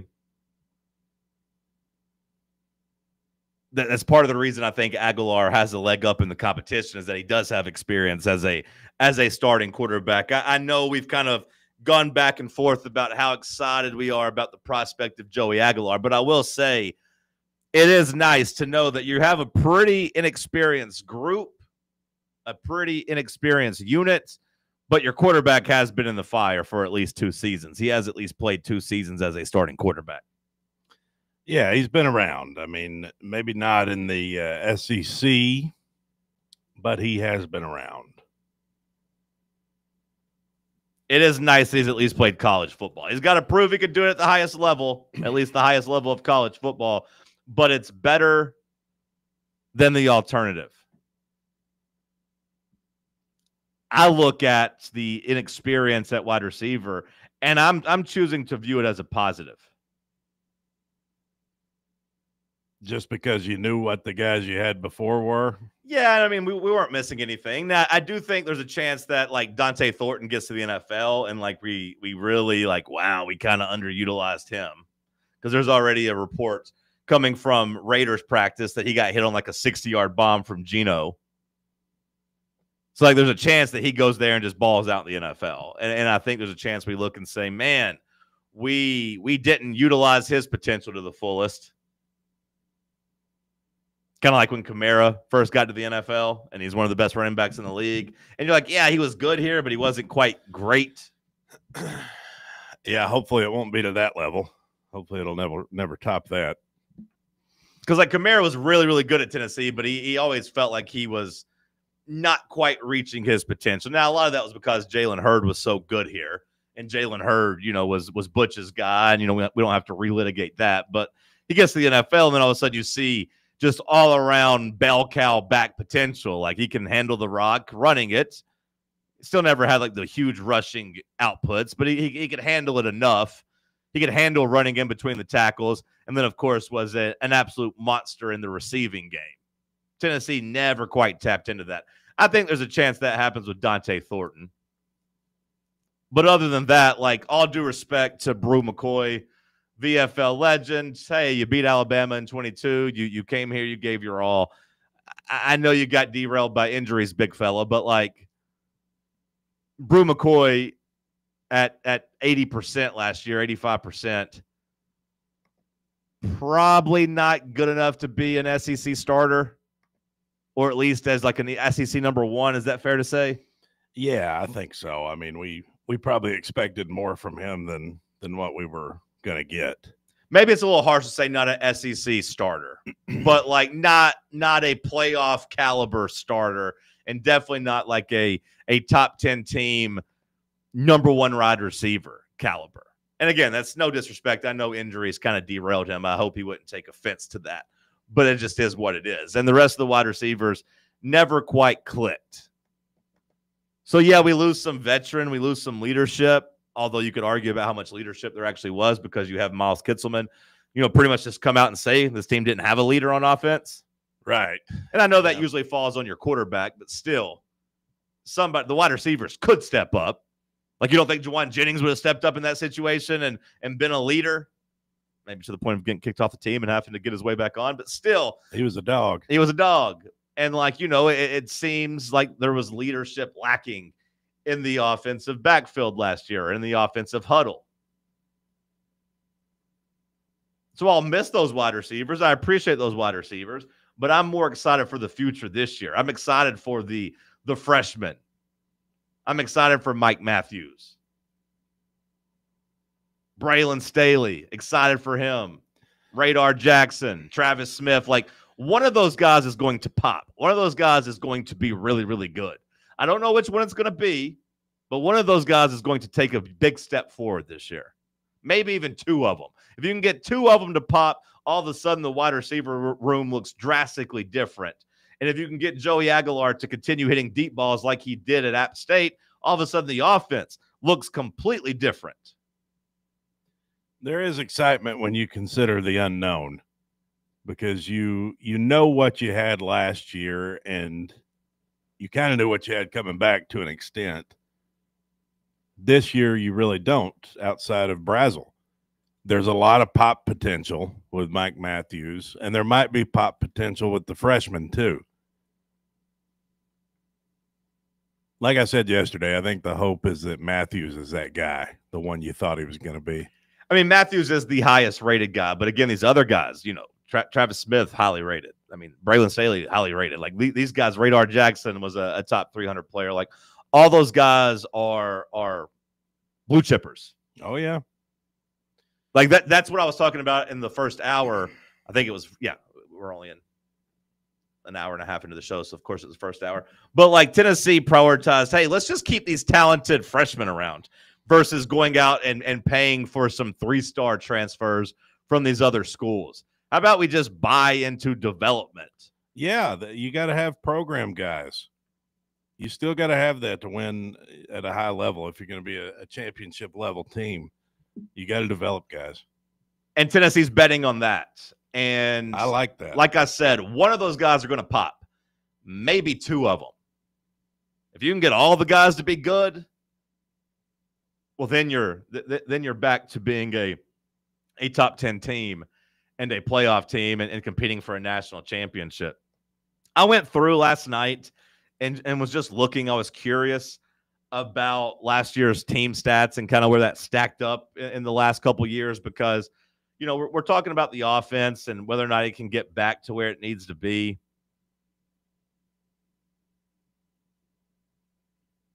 Looking at last year, bro, like it was just so sad. It was just so sad. Numbers wise?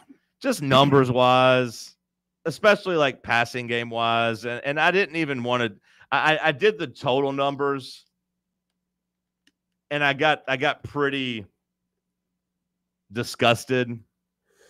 And that was without even going back and like taking out Chattanooga and Kent State, where Tennessee really inflated their stats.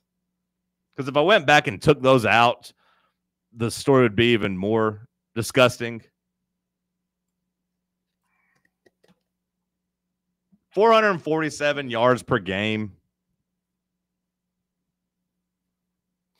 I don't know if that number feels, you know, like grossly low. But again, if you take out the couple 600-yard outliers, maybe that looks a lot different. But like 220 passing yards a game, I do know that's gross. And maybe something that stood out when I'm looking at the stats is 7.7 yards per pass attempt. That's just not good enough, especially in an offense like this. Yeah, it's not getting the ball down the field the way you need to. That's a lot of screen passes and dump downs. In an offense that's supposed to be hitting big plays and hitting big shots, like 7.7 yards per attempt, not good enough. What do you think Hendon Hooker's was in 2022? A lot higher than that. I mean, I know you can't do it every play, but his average must have been much higher than that. 11. I guess I won't say it's just Hendon Hooker because I think it's just the team passing stats. So I guess Joe Milton would have a little bit to do this because he's throwing bombs when he gets in. 11, 12. You think 11 or 12? Okay, well, it wasn't quite that high. Just a guess. I don't know. Double digits. 10. 10. Okay.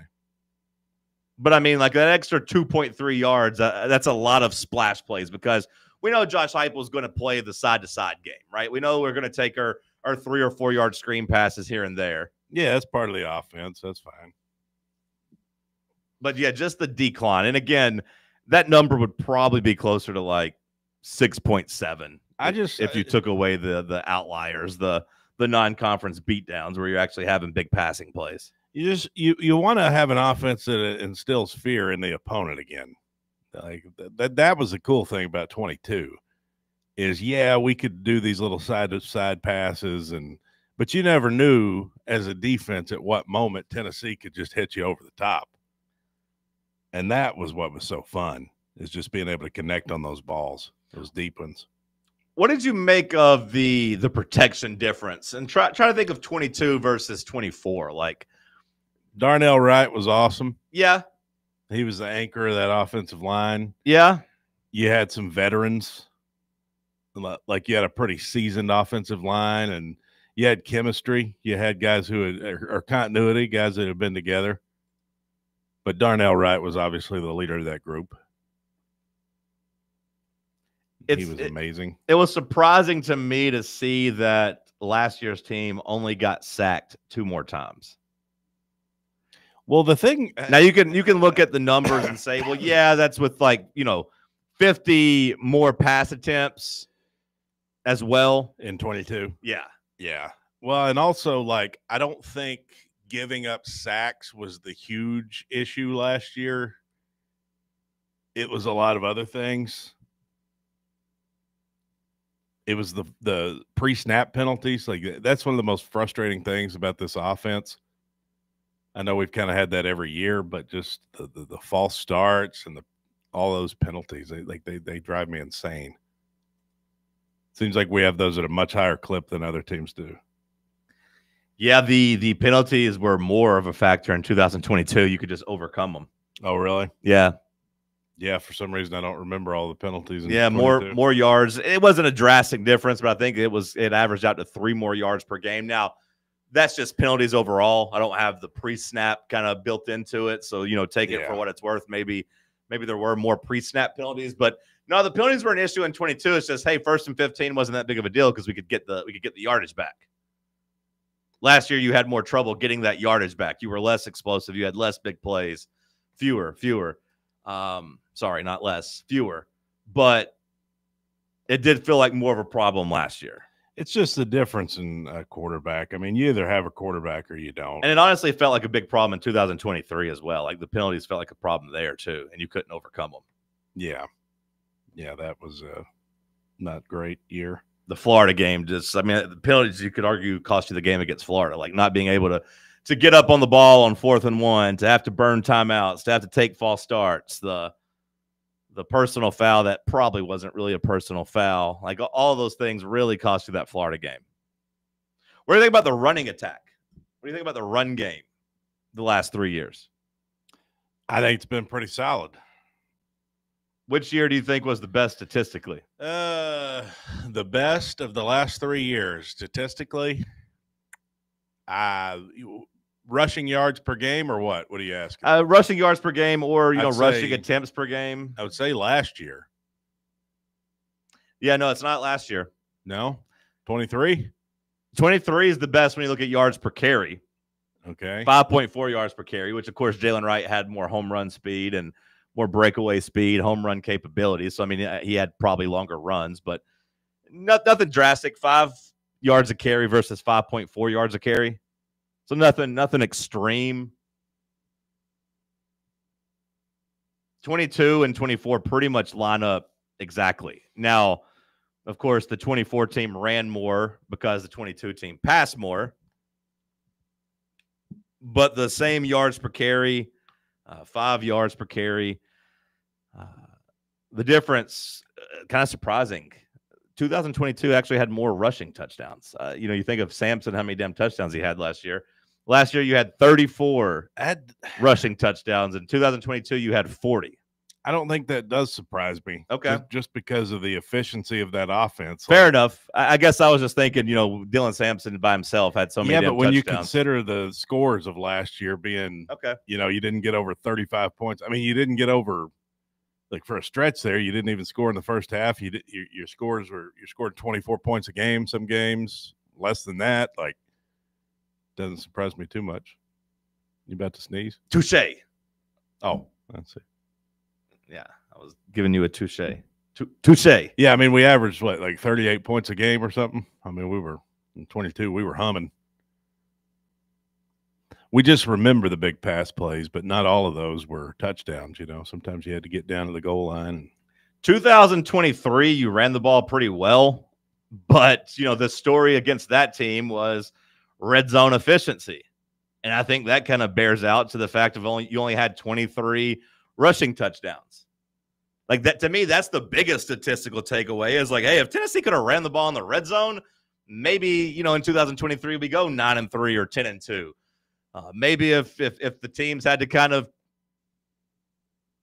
honor Joe Milton's red zone passing, because they were pretty cautious with Joe Milton's red zone passing, if you remember. They didn't really want him throwing the ball across the middle of the field, and they didn't really want him trying to squeeze into tight windows, so they were able to kind of hone in on the run game. And we only had 23 rushing touchdowns in 2023. So 34 last year, 40 in 2022, only 23 in 23.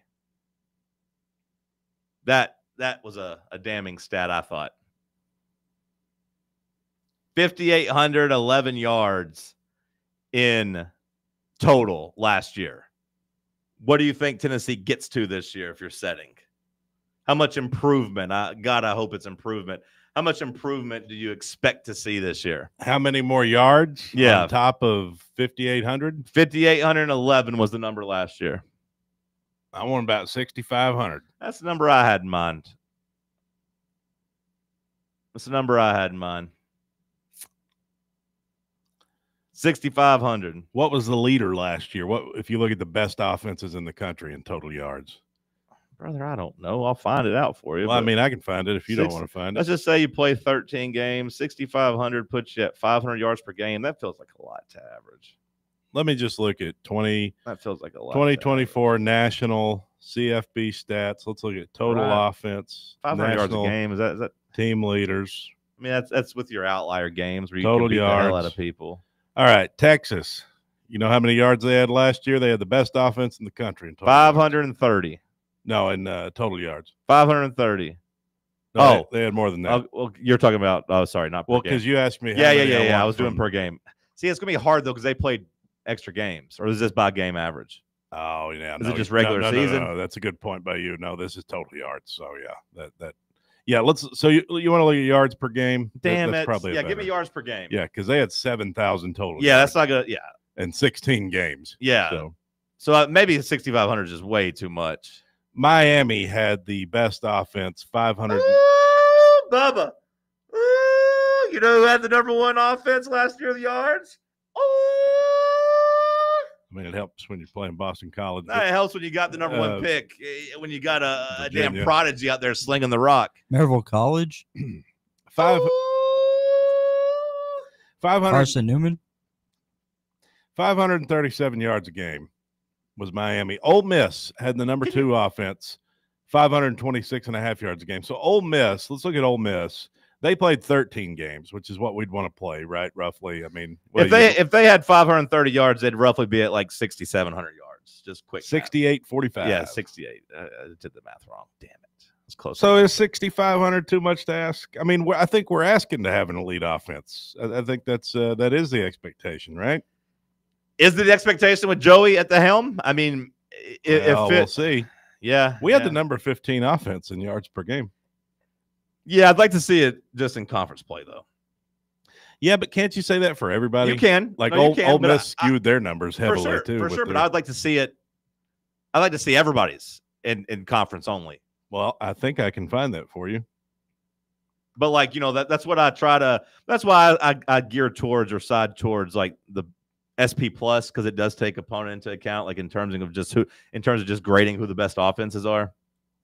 I mean, we were the 3rd best offense in the SEC. Oh, you mean just in conference games? Yeah. Okay. Well, Yeah, hang on. I think I can do that too. I think I can filter that. Total offense versus conference. That's what we want, right? Uh-huh. Hang on. Let's go to Like we were the national. 23rd offense. Give me the number after the break. Find it during the break. Bubba, send us a commercial, a TV timeout, if you will. It's Talk Sports on Fan Run Radio.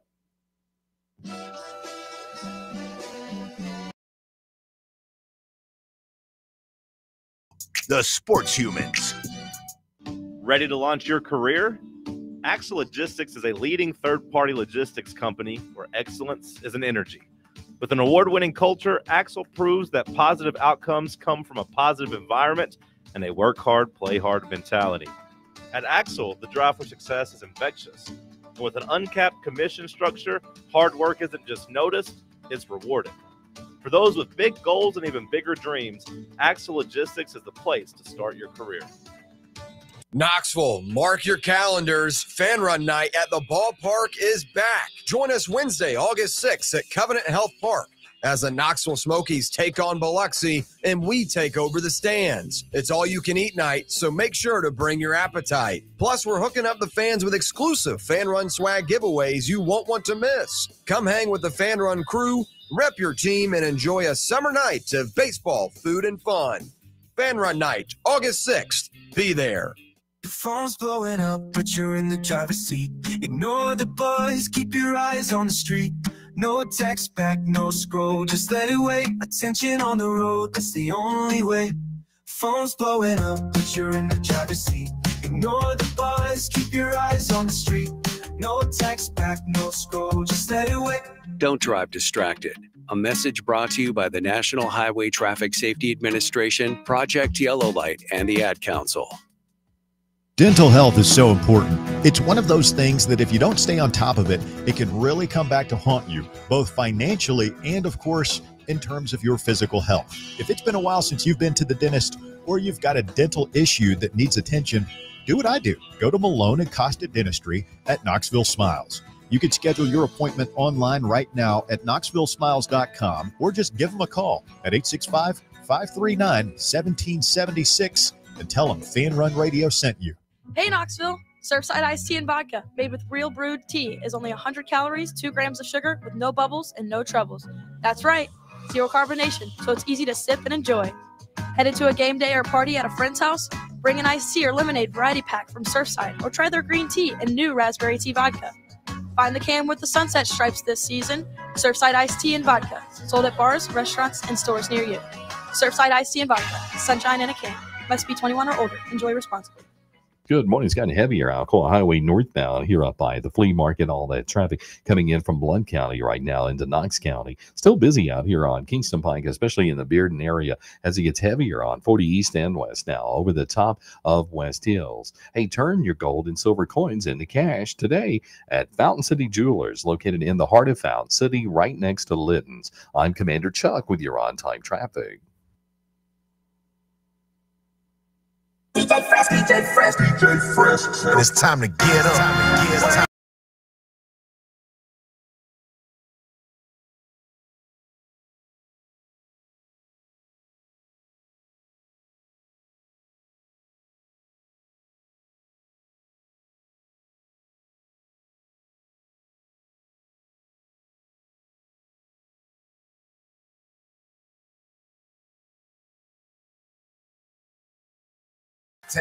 Get my mind right and get to have you found the numbers, Cody? Have you found what we were looking for? Yes, I have. All right, Dan, what you got? You for me? asked 2024. What do you think about this tattoo? That's what from what we were talking about on the podcast, the world's greatest podcast in America. What do you think? That's pretty cool. Should I get it? Frank looks pretty cool in a cowboy hat, huh? Yeah, get it. Yeah. I feel like I'd really hurt. Where are you gonna get it? Forehead? I was thinking neck. Neck. Yeah. Instead of chest, maybe. Yeah. Neck. Maybe the other pectoral muscle. Maybe. Just like up here. Anyways, give me the numbers. Okay, so this is 2024 national leaders in total offense versus conference teams only. Tennessee ranked 51st in the nation with 397 yards per game. We had 397 yards per game against the conference. And that ranked where? 51st in the country. See, that feels much more accurate when I'm thinking about Tennessee's offense, right? I will say we ranked 3 spots ahead of Alabama. Well, that checks out when watching Alabama. Alabama's offense wasn't very good either. Also ranks well ahead of Georgia. Georgia was 64th against the conference. Yeah, that surprises me a bit, but yeah, that surprises me. I know their offense wasn't great. I know Carson Beck cost himself a lot of money NFL-wise. He still got some NIL money, but where do you think Shedeur Sanders and Travis Hunter's offense ranked? I mean, 20th? 72nd. Oh, okay. Against the conference. What about Miami? But hey, let's retire his jersey. What about Miami? Miami.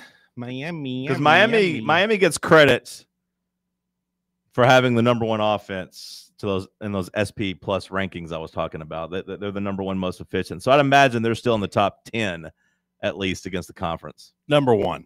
Okay. I know you said Boston College. I know that's still in the conference, but like they didn't just beat up on losers. They were pretty damn explosive. You do see the weakness of the ACC though, because SMU was 10th and Clemson was 12th. Mm-hmm. In terms of total offense against the conference.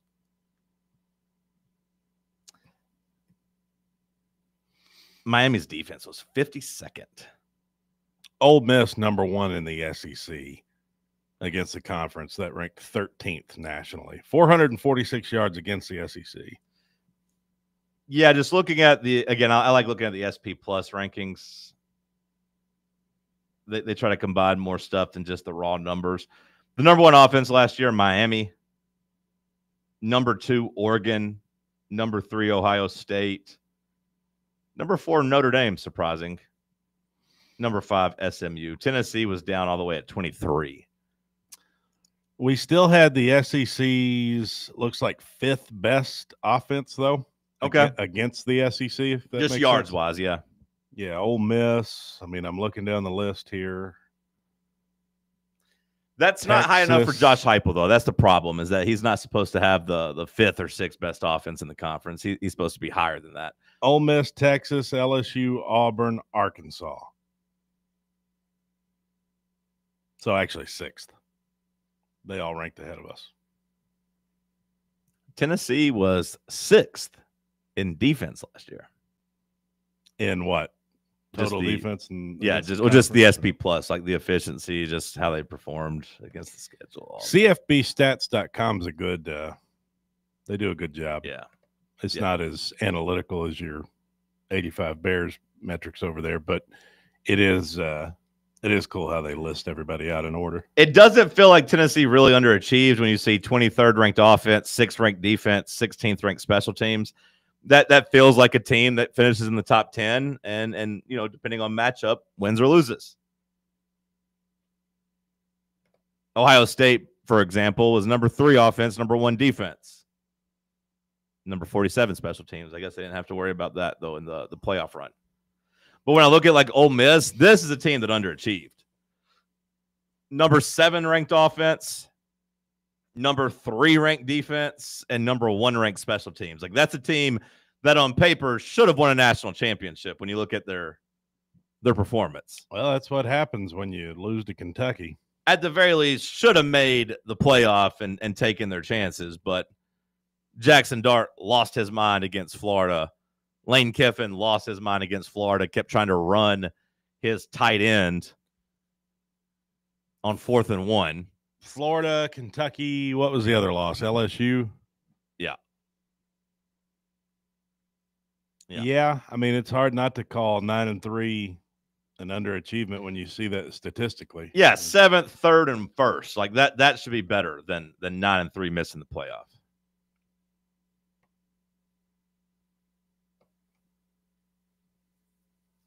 That's gross. Tennessee, I don't feel so bad when I look at their metrics. Now, they got hammered by Ohio State, so maybe that affected it a little bit. But 23rd ranked offense, yeah, that's fine. 6th ranked defense, that's better than we ever thought Josh Heupel was going to have. That's the frustrating part, is that if you had just had a better offense, you could have actually won a championship with your defense last year. And that was the biggest question of Josh Heupel's hire. Recruiting, sure, but are you ever going to be able to play good enough defense? And you did last year. And it carried you to the playoff, but the offense, forsaked you. I think forsaked. Forsook doesn't sound right. It's not forsook. It sounds cooler, though. Forsaked doesn't sound great either, but I think that's how you say it. Forsaken? We were forsaken by our offense. Yeah, but that's that like sounds with better. that's when you start getting a participle, the past participle and all that. Yeah. Past tense of forsake. Let's see here. The past tense of forsake is forsook. It is? According to wordhippo.com. Well, who knows more than wordhippo.com? You gonna apologize to me? Yeah, I'm sorry. Also, those Ole Miss numbers, the fact that they didn't play an out-of-conference opponent, Wake Forest. I know. I love, because I do the same thing. I just consider that a Group 5 team too. I keep thinking they didn't play a power team, but then I see Wake Forest and they absolutely annihilated them. They killed them. Right. That's helping their metrics. The fact that they have a game against Wake Forest, that's basically playing a MAC team. They still ranked pretty good in conference play, but I mean, you look at 3 conference losses, they're 5-3 in the conference. Two of those wins were 26-14, 26-14 against Oklahoma and Mississippi State. They did have the nice win against Georgia. Almost blew a gasket. And that 63-point performance against Arkansas raises them up quite a bit. Forsook. Who would have known? Not me. Man, I'm excited to watch Cam Ward play football. You boys awake over there? Bubba's over there Googling Cam Ward highlights. He's debating becoming a fan of the two-tone blue. I got to say, that Georgia Ole Miss game always felt like a fluke to me. Weird one, wasn't it? It was raining. It was raining bad. Wasn't that Stockton's first game, or was Beck still playing? No, Beck was still playing. No, Stockton didn't get hurt to the SEC, or Beck got hurt in the SEC championship. No, but Beck threw several interceptions. Oh yeah, and Stockton might have got to get in at the end because Beck was so terrible. But Beck was awful in that game. He only had one pick, but did he have some fumbles too? I think so. It was raining hard. I was in Oxford for that game. I wasn't at the game. Carson Beck had 2 fumbles and an interception. You're right. It was weird because Ole Miss backup came in to start the game and led a perfect drive. They scored. It was a really weird game. So Ole Miss, if I remember, they just kicked a bunch of field goals, right? Yeah, but they just choked out Georgia's offense. They just kept Georgia. I want to field say, goals. correct me if I'm wrong, since you're on the box score there, but see if you can go and look. Didn't Georgia score a touchdown their opening drive? They did. Yeah. Okay, I remember that. 'Cause I was like, oh man, Georgia's going to make a statement. Then after that, they just got absolutely annihilated. It was 7-0, 7-7 in the first quarter, and then Ole Miss kicked 1, 2, 3, 4, 5 more field goals. 28-10. Bless you, Bubba. Like you said, just kind of choked them out. How the hell did I hear that? Somebody's mic on over there? Oh, okay. I was like, how did I hear that through the glass? But mic was on. Through the what? The glass. The glass. Sometimes I struggle with all L's and R's. I struggle too. You know, the morning show has taken a hit on my. It's put a toll on my vocabulary. Don't get me started. And my mind. I still think my takes are good, but I struggle with words a lot more now. Hour 2 in the books. We'll kick off hour 3 with some headlines. Bubba, you got trivia? Because I got it. If not, a listener sent it in. Funny enough, a listener also sent in one to me as well. Okay, who was the listener that sent yours in? There's just a Vol guy in South Carolina. Okay, so different guy than mine. Okay. Stick with us. It's Talk Sports on Fan Run Radio. The flagship station for Tennessee football. Fans. Fan Run Radio. Yeah, it's another day, but what kind of day is it really? A day of doom scrolling? Laundry day? Nah, it's a White Claw day. Light and refreshing tasting, uniquely cold way filtered. There's an iconic flavor for everyone. So grab a pack, grab your friends. Make the most of each day with those who matter most. When you're together with White Claw, every day is a once-in-a-lifetime experience. You just gotta grab it.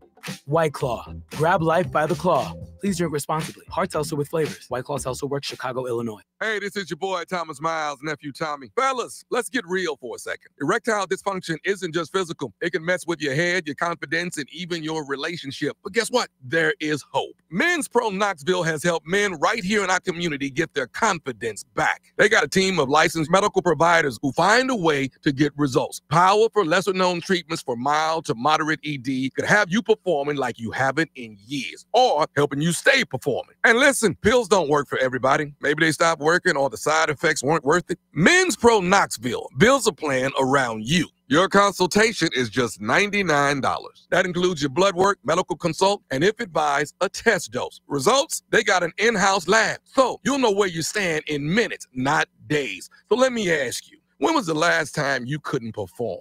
And how did that make you feel? You deserve better. Call 865-544-8220 or go to menspronknoxville.com today. Men's Pro Knoxville, making it happen. A brand built in Tennessee and born from the love of the game, Inward Half revolutionizes golfing comfort. Crafted by a former pro and dedicated enthusiast just like you, our luxury performance wear guarantees you stay cool and comfortable through every swing and every day. We're not just a brand, We've set out to create a lifestyle for those who understand that impeccable style and premium performance are a hole-in-one. Enjoy the walk-in with Inward Half. Blackford Veterinary Surgery Referral specializes in surgeries not regularly performed by your pet's general veterinarian. They're currently accepting referrals from vets all across the country. With their newly renovated state-of-the-art surgery center and highly trained staff, clients can rely on professional and thorough care. If your vet says that your pet needs surgery or rehab, ask for a referral to Blackford Vet and let them get your best friend back on its feet. Located conveniently in West Knoxville. For more information, visit blackfordvetsurgery.com. Only 3 homestands remaining to see your Knoxville Smokies play this season. And next week is full of celebrations, starting with free hot dog night on Tuesday. All the hot dogs you can eat all night long. And if you're still hungry, we've got all you can eat Wednesday, Thirsty Thursday with half off draft beers. Then on Friday, we honor one of the founding members of the Negro Southern League, the Knoxville Giants. On Saturday, we're continuing the fight against breast cancer by painting the park pink. And on Sunday is Cocoa Melon Day. Grab your tickets now at smokiesbaseball.com. You're listening to FM 105.7 and AM 1340, WKGN Knoxville, and W289CU Knoxville, Fan Run Radio.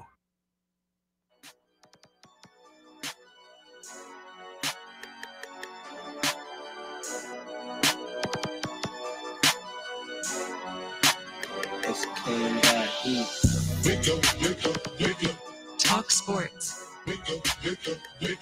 Talk sports. Talk sports. Talk sports. Talk sports from 7 to 10. Ay. Overrated, underrated on Wednesday. Fan Run Radio, Talk Sports said, not in my house. I ain't talking to Kim, babe. Johnny Cody out here asking where the ops at. Tennessee Volunteers here for combat. It's the Cherokee Gold Read. Cody doing everything we can to bring Rocky Top back. Talk sports from 7 to 10. Never leave the witness, never leave loose ends. Nico ain't nothing but a nuisance. 2026, we ain't making new friends. Talk sports. Talk sports. Talk sports. Talk sports. Hour number 3 kicking off here in the White Claw Hard Seltzer Studios. This batch of headlines brought to you by Knoxville Smiles. If you need a dentist, go to Knoxville Smiles. Trust the team led by Dr. Stephen Malone. They're a supporter of Fan Run Radio. You should support the people who support us.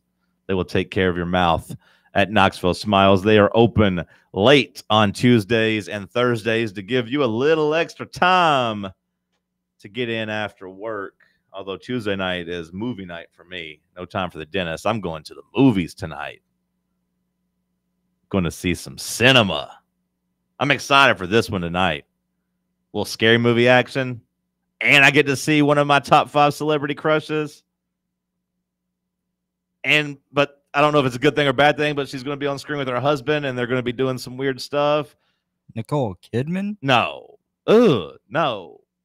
Well, I shouldn't say because Nicole Kidman's still fine, but when I said that, I was thinking her doing stuff with Keith Urban on screen. I don't want to see that.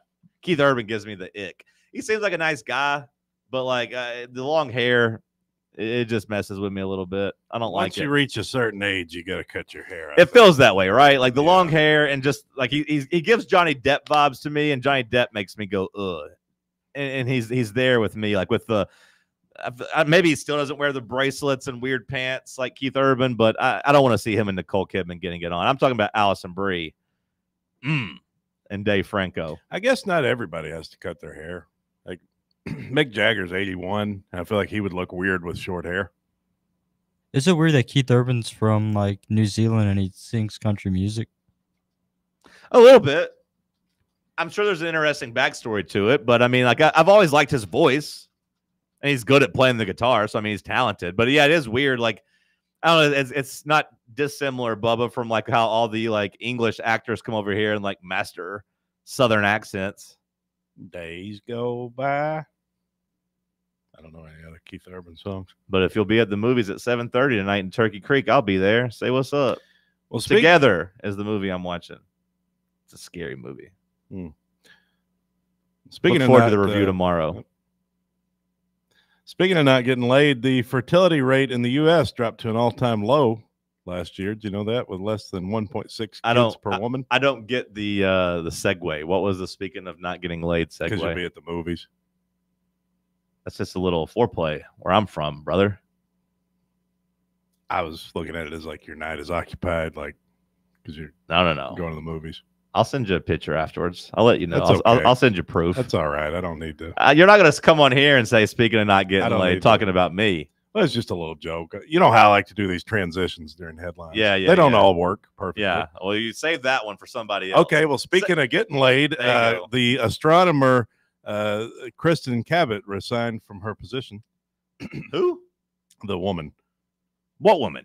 From the Coldplay concert. Oh, astronomer. Okay. The company. Yeah, we had the headline a few days ago. The CEO resigned. She also resigned. Okay. Yeah. So yeah, what's her name? Kristen Cabot. Those transitions. I heard Kristen Cavallari. I was just going all over the place. Oh, you're thinking Jay Cutler. Yeah. Well, yeah. Or Morgan Wallen. Apparently, she says she did that with Morgan Wallen too. Oh yeah. Yeah. Well, speaking of Jay Cutler, he was a player in the NFL, and another player in the NFL was family friend Traylon Burks, who the Titans waived yesterday. Tennessee cut the former first-round receiver following a fractured collarbone. What a flop. What a flop, Traylon Burks. A family friend. Yeah, he has a family friend, and it makes me mad every time I see him because I think about you, and every time I see you, I think about him. He swam in my pool. Well, my dad's pool. It's not really my pool, but yeah, I don't know if you can call it yours once you get past like 23 years old. Yeah, that's true. Like if you're like 22, you could tell people, "Hey, I got a pool." It's like, "Oh, it's at my dad's house," but you know. But now, like you're as a grown man, it's your dad's pool. My stepsister was his bridesmaid. His wife's bridesmaid. They've probably had a threesome. Maybe. Who am I to say whether they have or not? Did you see where the Phillies Bryce Harper cussed out Rob Manfred? How about that? How about big Bryce Harper being the face of the players now and being willing to tell the commissioner, get the bleep out of here. Go bleep yourself. Get out of here. Talking about a salary cap. We ain't doing no damn salary cap. I got 4 words for you, and I'll break it down in 2s. Bleep you, pay us. Yeah, no salary cap. Bryce Harper stood nose to nose with Rob Manfred during a meeting with the commissioner and the team last week, reportedly. Nose to nose seems really aggressive. Well, Christian Wilkins situation there. No, that'd be more like cheek to cheek. That'd be more like he reportedly told the commissioner, quote, "Get the F out of our clubhouse. I hate you. You're not going to take our money away. Get out of here, loser." You know, Bryce Harper, I've really appreciated his career arc. And Bryce Harper's, you know, I think he was pretty hated probably like 8 years ago, 10 years ago. Hell, at this point, probably even 15 years ago, and he was a high schooler coming up. But he's just pretty badass. Harper reportedly said after being quiet for the majority of the meeting and sitting in a chair and holding a bat, he eventually grew frustrated and said if the MLB were to propose a cap and hold firm to it, players, quote, are not scared to lose 162 games. He then stood up, walked toward the middle of the room, and told Manfred, "You want to speak about that? You can get the F out of here." Manfred, sources said, responded that he was not going to get the F out of here, saying it was important to talk about threats to the MLB's business, ways to grow the game. Imagine being the commissioner being like, "Hey, you guys want to get paid? That's a threat to us. We can't have that here." And then the player, you know, well-represented, you know, well-established players like, "Hey, actually, bud, we kind of do want to get paid even more than ever before now." Speaking of being rich, Elon Musk is now officially worth $405 billion, projected to become the world's first trillionaire by 2027. He ain't the world's first. Oh, I like that. I like that conspiracy hole, Bubba. I see what you're talking about there. Yeah. Bryson DeChambeau had a similar career arc as Bryce Harper. I enjoyed watching. I watched Bryson and Adam Sandler try to break 50 yesterday. Illuminati, right, Bubba? Oh, that's no. I was just thinking that a real trillionaire wouldn't talk about how they're going to be a trillionaire. You know, Right, like the we like the we got like Rothschilds. the new money versus old money. Like new money's like, hey, look at us. We have money. Old money's like, Right, Rockefeller. yeah. Yeah, Illuminati. I got you. Jay Leno criticized modern late night comedy for alienating half the audience with partisan politics. Okay, I saw that quote, but like, I also saw another tweet that I think hit the nail on the head, and I too agree. When I think of Jay Leno, like literally the first thing that comes to mind is his stupid chin. The second time is him falling down that hill where everyone thought he was like in gambling debt and thought that people had beat his ass. The third thing is probably backstabbing Conan O'Brien. But like the fourth thing I think of when I think of Jay Leno is the bald black-headed guy, Kevin Eubanks. I loved Kevin Eubanks. The fifth thing's probably cars. The sixth thing though is probably Monica Lewinsky jokes. Like he did more Monica Lewinsky jokes in the 90s than anybody. Like as a 7, 8, 9-year-old, like I was watching that. I don't remember exactly what year it was Bill Clinton got caught up in that. I believe like 98 if I was guessing, but like good year. He talked about that all the time. That was big in the news. Now, sure it was, but like would that not be considered political? Like in today's climate it would. In today's climate, making those type of jokes would still be seen as political, no? I mean, I guess because most of the Trump jokes are most of the Trump jokes are stuff that's in the news. For the most part. Ha ha ha, he's best friends with Epstein. Ha ha ha. I don't know if anybody's laughing at that, but you get the point. Like, it's all topical stuff. So, like, Jay Leno talking about politics, like, again, that's like the seventh thing I think of when I think of him is his Monica Lewinsky jokes. He was so mean to that woman, and that would be deemed as political now, making fun of the president and his mistress. It shouldn't be, and I'm not even saying like he owes an apology, but I'm just saying like in 1998, that was just seen as, yeah, it's fun to poke fun at the president. It's fun to poke fun at the people in charge. Ha ha ha. But now that would be seen as a big political thing to go after something like that. Well, times have changed. Yeah, I just don't want to hear Jay Leno like talk about times change as if he didn't do the things he's accusing people of doing. We get it. You're offended. I'm not offended by anything. I did used to love Jay Leno though, and I hate that I have such a negative thought of him now, mostly because of the Conan stuff. Yeah, I did like that show though. That's a good impression. I did like that. I did like that show in the late, like when I was 8, 9, 10 years old. I'd stay up to watch. I liked it. It made me feel old. It made me feel mature watching the Tonight Show. Cooper Witten. How about this one here? I'd say that a lot. I got another one here for you. How about this one here? Cooper Witten has set his next visit to Tennessee. That's a good one. He's a 5-star currently, apparently, according to Fox Sports Knoxville, and according to William, who made this graphic. Breaking alarm emoji. Witten is a 5-star and number 12 player in the class, according to 247 Composite. Another Witten in orange would be nuts in all caps with orange emoji. Hashtag for the fans. I didn't realize he's a 5-star. I remember saying he was the number 1 linebacker, but yeah, no, he is a big time player. And Billie Eilish is celebrating her return to her Irish homeland during a concert. Quote, "It's really cool to come somewhere and everyone looks exactly like you." Yeah, I saw people on the internet not happy with that comment. Yeah, saying, no AK, minorities there's here. No minorities. Hell yeah. She didn't say that explicitly, but yeah, she's getting roasted for that by all you libs. Also, I missed this one last week, but Eli Drinkwitz said Neyland Stadium was the worst visiting locker room in the conference. That's Eli just saying, I'm going to take a shot at Tennessee. I want them to acknowledge me. Nerd. Oh, and one other thing, this just coming out here recently, the shooter was targeting the NFL headquarters, says the New York City mayor. So he went there with a motive of targeting Many people are speculating NFL. whether or not he was a Jets fan. He's that have been pushed to the limit. He supposedly had a undiagnosed case of CTE, and that sparked his grievance with the NFL. Was he a former player? Not that I've seen. What the hell did the NFL have to do with this Well, CTE? They didn't create they've- head injuries. They've had a big part in kind of Covering sweeping it that up. stuff under the rug. Yeah, okay. So maybe that. I'm glad we talked that out.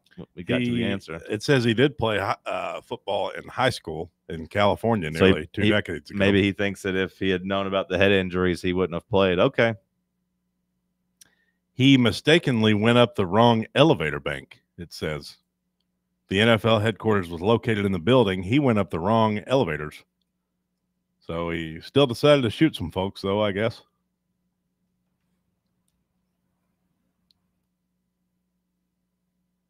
Any other headlines? That'll do. We'll play some Tuesday trivia coming up next. Stick with us. Big Orange Country's home for sports. This is Fan Run Radio. We really need to get some branded stuff. Shirts, hats, promo items, something professional. I mean, we could just find a website and order a bunch of it ourselves. You could, but you're taking a big risk. You don't know the quality, the fit, the timeline. It's a roll of the dice. Yeah, I guess. But isn't that how everyone does it now? Not the ones who actually care about how their brand looks. Look, if we're putting our name on it, it needs to be done right. We need SM Athletics. SM Athletics? Yeah, they specialize in working with businesses like ours. Apparel, hats, promo gear, but real, customized stuff. They actually care if it turns out right. Probably a lot better than getting stuck with 100 t-shirts with crooked logos. Exactly. Plus, they'll walk you through everything. Sizing, colors, material, so it matches the image we're trying to build. Makes sense. What's the name again? SM Athletics. Trust me, if you want to look like a real company, not a flea market stand, this is the move. If you're serious about your brand, work with people who are serious about getting it right. SM Athletics. Now, it's time for your Atlanta Braves morning update, presented by Tidal Wave Auto Spa. Get clean car happy at any of the 250-plus Tidal Wave Auto Spa locations today. Braves bust out the bats against the Royals. I'm Barrett Salee, and this is your Braves Radio Network morning update. Get clean car happy all season long at Tidal Wave with exclusive membership discounts, giveaways, and more. Visit TidalWaveAutoSpa.com/Braves for more information. Game one of the three-game set in Kansas City went to the Braves as they topped the Royals 10-7 in a monster game in Kauffman Stadium. 3 home runs for the Braves, including Ronald Acuna Jr., Austin Riley, and Marcell Ozuna. Spencer Strider gets the win for the Braves. He went 5 innings, gave up 7 hits, 2 earned runs, 2 walks, and 3 strikeouts as the Braves improved to 9-1 on Mondays this year. In fact, their last loss on a Monday was March 31st at Los Angeles. Game 2 coming up tonight from Kauffman Stadium. The Braves will send newly acquired Eric Fetty to the mound. He's 3-10 as a 5.22 ERA, 63 strikeouts, 47 walks, and a 151 whip. Seth Lugo going for the Royals. He's 7-5 as a 2.95 ERA, 99 strikeouts, 33 walks, and a 109 whip. For leadoff show coverage coming your way at 6:25 with myself and Chris Domino. First pitch against the Royals out there at Kauffman Stadium, 7:40 Eastern, 6:40 Central, right here on the Atlanta Braves Radio Network. Hey there, everybody. My name is Linda, and Talk Sports is my favorite radio show because them boys give me what I need. They don't pull any punches. They tell it like it is. And they're so funny. John's voice is sexy, and Cody reminds me so much of my late brother Donnie. It just warms my heart. Listen from 7 to 10 every weekday here on Fan Run Radio.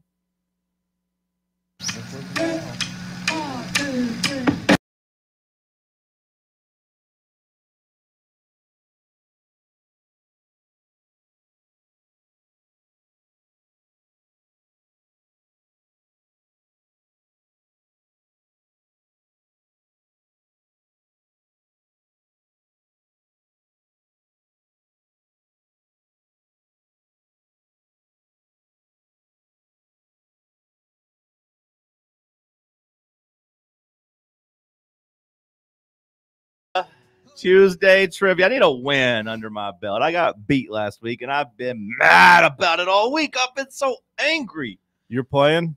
Yeah. Okay, well, we got to close off the YouTube video. Okay, that's fair. I'll do it with you. I respect that. Ready? One, I'm not two, closing out. I'm just three, minimizing close. mine. I just Yep. minimized mine. Me too. Yours is still up. I can Oh, see it. I'm all sitting right. right next to you. There it goes. But great call on that. All right. Bubba, you got some topics? You got some questions for us? I do. Okay, let's hear it. I do. We have General. Okay. We have movie collab. Okay. We've got some college towns. Okay. Movie plots explained badly. Okay. And fast food items. Okay. Can you repeat the topics? General, movie collab, college towns, movie plots explained badly, fast food items. You think you'd be able to type faster since you're a web editor? Explained badly, and the last General, was fast movie food. collab, college towns, movie plots explained badly, fast food items. All right. I can't type at all. You won. The floor's yours. You can kick or go. I'll go first. All right, then. Let's do college towns for 3. College towns for 3. Southern University. Okay, that's not really a 3-pointer. That's like at least a 4. I don't mean to start off by complaining, but Jesus Christ. This guy does nothing but complain. Southern University? Like, is that a HBCU? Like, what? Literally no idea. Jackson, Mississippi. I don't know. I'm sorry, that is incorrect. It is Atlanta. That's a ridiculous. You're on the right track thinking HBCU. If you just would have gone with the most predominant, famously black city, you would have gotten it. Birmingham? You're saying all the HBCUs are in Atlanta? No, I'm not saying that, but I was just saying, whatever. Yeah, go ahead. I was just saying in terms of the biggest guess. I mean, biggest city. I mean, yeah, that's what you would have said. I don't know what I would have said. I mean, I know where it's at actually, so I would have said that. I mean, I feel like Jackson, Mississippi is That's not a bad guess. relatively black city. Yeah, but didn't Deion Sanders coach down in Jackson, Mississippi at Jackson State? Yeah, I guess he did. So give me ridiculous movie reason. collab for 3. Movie collab for 3. I need to focus on my game, not Cody's game. Exactly. Tom Hardy, Okay. Gary Oldman, Okay. and Guy Pearce.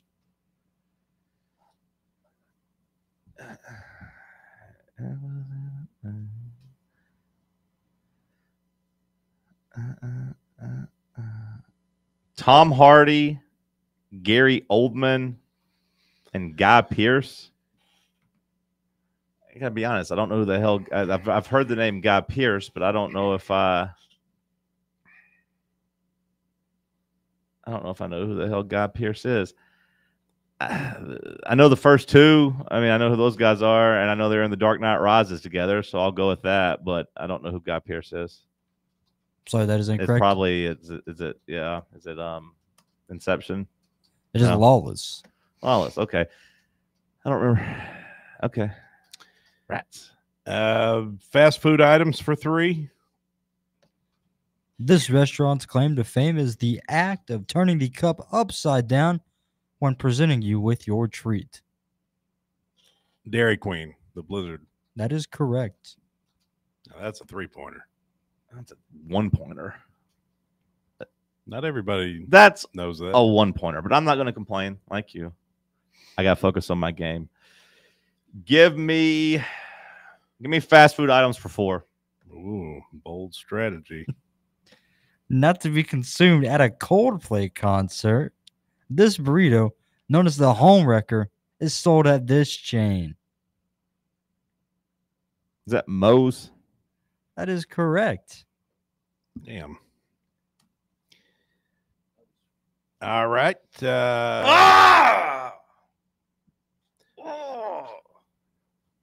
Let's try General for 3.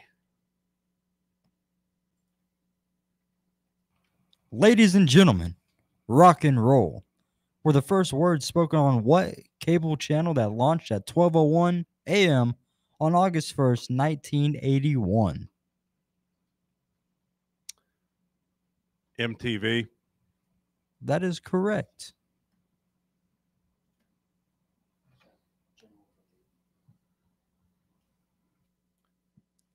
Give me movie plots for 3. A white guy tries to prevent assault and make friends with the black guy. Tries to prevent assault. A white guy tries to prevent assault. And makes friends with an African American man.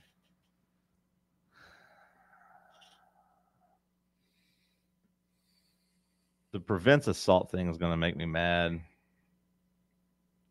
Prevents assault. Makes friends with a black guy. I'll go Shawshank Redemption. That is correct.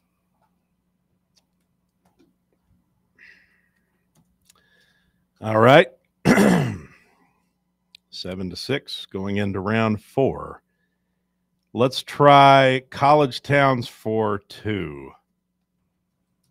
Eastern Carolina. Oh my God. For 2?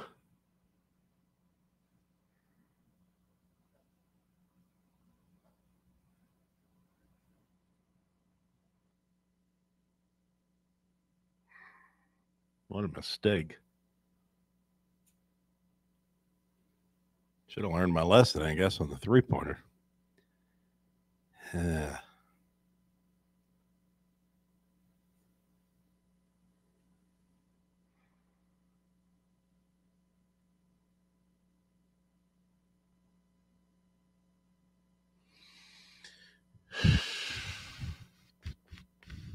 Greensboro. Close, but that is incorrect. It is Greenville. Greenville, yeah. Damn. Give me fast food items for 2. This chain claims that they didn't invent the chicken, just the chicken sandwich. Oh my God. Chick-fil-A. That is correct. That's crazy. All right.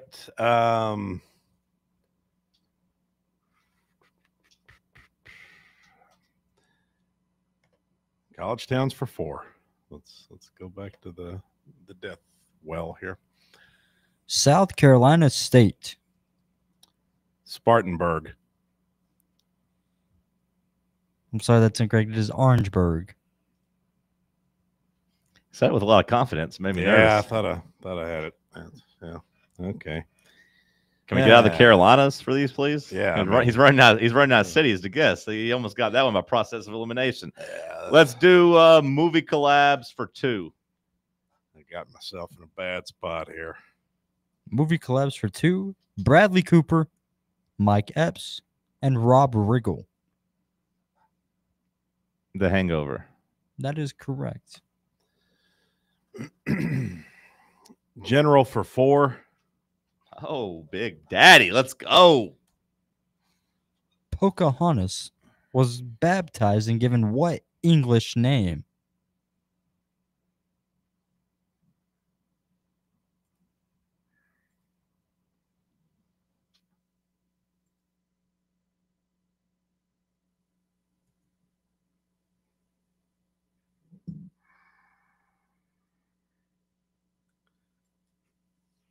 I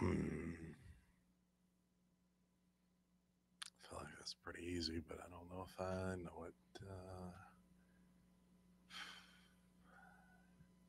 Trying to think back to social studies class. Trying to pull one out here. Yeah.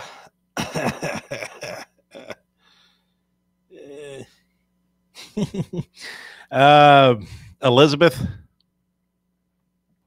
I'm sorry, that's incorrect. It was Rebecca. Oh, he just had to get the first name? You had to get the last name? That have made me mad. That damn chicken sandwich question screwed me. That should have been yours. I don't know why you went to college towns for 2 instead of fast food items I for 2. thought I'd get a 2-pointer. All right. So 1, 2, 3, 4, 5, 6, 7, 8, 9, 10, 11. So that means I'm finishing up around 6 here. Okay. So let's go with movie plots badly for 2. Coward. An ugly monster rescues a lady from marrying a tiny man.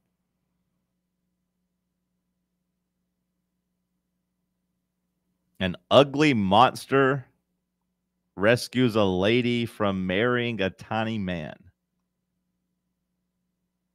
An ugly monster. The tiny man thing, it's making me think of like Tyrion from Game of Thrones, but I know that's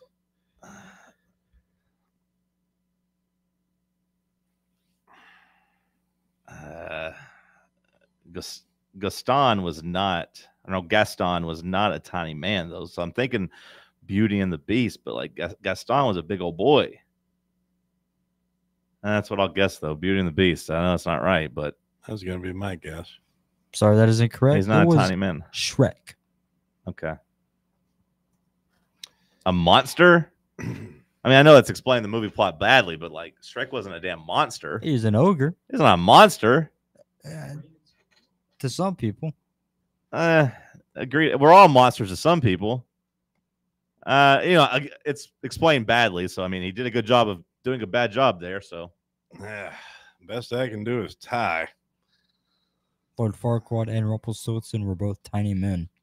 Yeah, no, I'm saying that part was fine. It's the monster part, which I knew Beauty and the Beast. I mean, I knew Gaston wasn't a monster. I mean, a small man. It's all good. College towns for 5 to go ahead and University this of category. Delaware. I mean, it's got to be either Dover or Wilmington, right? Where else would it be? Wilmington. Sorry, that's incorrect. It is Newark. All right.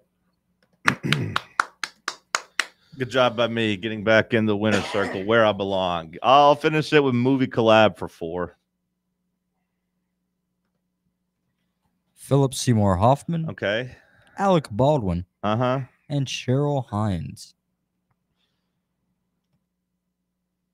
Cheryl Hines. What movies has she been in?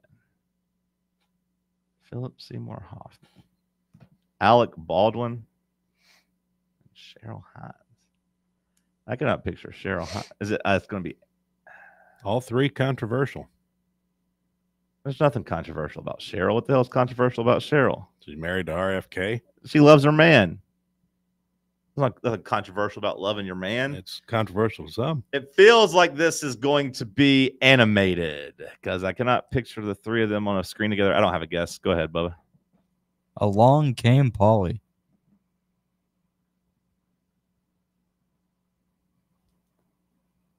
Yeah, I've seen that movie multiple times. I'm only picturing Philip Seymour Hoffman in that movie. What does Alec Baldwin play in that movie? Do you know? I've never heard of this movie. It's not very good. It's got a decent cast. You know, Ben Stiller is like the lead guy in it, and Jennifer Aniston, but like, What was fast food for 5? Jack is probably eating this iconic hot dog found in Clemson or at any of its 12 locations in the upstate of South Carolina. So whoever made this is definitely from the Carolinas. Seems as so. A South Carolina hot dog joint? Who knows? Regional? Cheryl Hines plays catering manager. I don't know how big of a role that was in Along Came Polly. Do you know? I don't know it. Oh, sorry. Reverend's talking to Jackson over here. It was Skin's hot dog. Skin? Skin's hot dogs. Skin? You think Jack has had some Skin's hot dogs? Will you spell that? S-K-I-N. Oh. Skin. Why are you saying it so weird? Skin. Skin. Skin. Skin. Skin's hot dogs. Skin's hot dogs. I feel like that 4-pointer for a movie was kind of tough. What about movie for 5? The collab or the plot? The collab, obviously. The plot, I don't like the plot one. Amy Poehler, Nick Swartzen, Andy Richter. Is it animated? I hate these I hate when they try to sneak an animated one on you. Amy Poehler. That'd be Baby Mama. I don't know. Bad Blades Sisters. of Glory. Blades of Glory. Okay. Yeah, I'm glad I didn't do that one. Well, that was a fast version of trivia. That was a fast round. Yeah, that's what happens when you build on 2-pointers, I guess. What do you make of our new graphic? Does that scream trivia to you on the video? I don't know if that screams trivia to me. No, It doesn't scream trivia. What's the purpose of the wheel there? Is that? I think he's just thinking like carnival game, but like that's not screaming trivia. Nah, I mean, I appreciate the effort that Jackson made on it, Jackson, but like I don't know if I don't know how I feel about it. It's better than what we had, which was nothing. It's fine. I got no problem with it. What I have a problem with is those college towns point values. The fact that you don't know Southern is in Atlanta, Ann Arbor like, should have been number like, 2-pointer. No, you got Dairy Queen as a 3-pointer. Like you get damn East you don't get to complain about Chick-fil-A as a 2-pointer. Yeah, right. Yeah, we're talking 2-pointers. Yeah, well, I'm talking about you getting a 3-pointer of Dairy Queen. I'm talking about 2-pointers. And I think we didn't invent the chicken sandwich is much harder than where is East Carolina. I'm just a little complaint about the point values. That's all. You think those are similar difficulty? I mean, let's be honest. Say them again. The Greenville is where East Carolina is versus we didn't invent the chicken sandwich. No, no, I don't think those are similar. Okay. At least we can agree on that. Yeah, but I don't think the Dairy Queen for 3. Yeah, no, that was an easy one. Was equal to Tom Hardy, Gary Oldman, and Guy Pearce. Not everyone. Lawless, a movie that like not a lot of people have seen. Yeah, not everyone's been to Dairy Queen. I know, but even before I went to Dairy Queen, I knew they flipped their things upside down. So like, if you want to complain about the difference in 3 and the difference in 2, I'd say the Dairy Queen for 3 much easier than Lawless for 3 and movie collabs. I don't know. I actually didn't know that one. It was just a wild guess. Now, if he had thrown Shia LaBeouf on there, that would have been a 3-pointer equal to the Dairy Queen. If it was Tom Hardy and Shia LaBeouf, I'd be like, oh, I got that one. I've actually never been to Dairy Queen. It was tricky because Gary Oldman and Tom Hardy are in The Dark Knight Rises together too. Why did they get rid of the chocolate soft serve is what I want to know. Who the hell is Guy Pearce? That's a name I know, but even looking at him, he's not really ringing a bell. I assume I acknowledge he's famous, I guess, but like even like looking, maybe I just haven't seen many of these movies. LA Confidential, Iron Man. Oh, that's 3, a classic. I never seen Iron Man 3. Okay, Memento, The Brutalist. I still didn't watch The Brutalist. Too long. All right. Well, I got no congrats on your win. It's all good. It's another day at the office. Second big L I've taken in the last 24 hours. 28-6 over the last 34. Yeah, like that trivia loss is nothing to how bad you were at the game on the drive yesterday. Yeah, I lost. Letting Bob blow your ass out was not something I assumed was going to happen. I had a lot of faith in you. Yeah, it helps when Bob gets questions like, "What sound does a cat make?" Can't even. You should have. Can't even talk trash properly. Cow would have worked good. I don't know why you aborted it. You started with cow, then changed to cat. What sound does a cow make? Do you think that was much harder? You think moo and meow are that much different? No, I just misspoke. Yeah, you should have just rolled with cow. Yeah, I can't even do that right. I had so much confidence with you, but you're right. I listened yesterday. I was in here and Bob got layups. I mean, like Bob might as well have been shooting a damn layup line. Like, I mean, I'm not gonna say the fix was in because sometimes this stuff is just luck of the draw. But like, Bob's was Arkansas, Razorbacks, Minnesota, Twins. Like it was all like one word. Sister of Venus, Serena. Yeah, and then like it got to William, and it was like and then like yeah, just a whole lot of stuff. A lot of it has to do with the rhythm of the questions, but. Yeah. Now Bob got in a nice rhythm. I mean, it's hard to. He posted a 17, so I can't. I mean, great job by Bob. But yeah, but it was all like sports teams, and like it was very easy for Bob's. I mean, another show took our flow. They didn't do trivia. It was they did a different type of game show. This was more like they basically stole like categories, basically catchphrase. Basically stole catchphrase. What color's a fire truck? Red. What color's the sky? Yeah. Gray. What color's the grass? Could be brown if it's the one that tripped me up was like Russia invaded this country, and I was just like, when? Like they've invaded a lot of countries. But. Yeah, and if I was going to critique, I just would have been like, if I were you, I just would have started naming Ukraine. Like 5 different countries versus like stopping to like ask, just be like Ukraine, Poland. Yeah, I wasn't that quick on my toes. Yeah. And then like you didn't know Harry Potter. I took an L. I mean, normally a 14 would still be pretty good, but it wasn't good enough. I thought you could have gotten to 17 if you had just nailed the clues, but it did feel like the fix was in for Bob to make Bob look good, which is fun. It's nice. What's your last name? Baskerville. Yeah. Like, what letter comes after D? E. Poor William had no chance. He got like 9 or 8. Like I didn't expect William to do very well, but no, but he didn't have a chance with the questions and all that. Like that's true. He didn't. He wasn't going to do good anyways. Like he wasn't going to win. I knew he wasn't going to win, but like I did think he got jobbed a bit. But I was disappointed in you.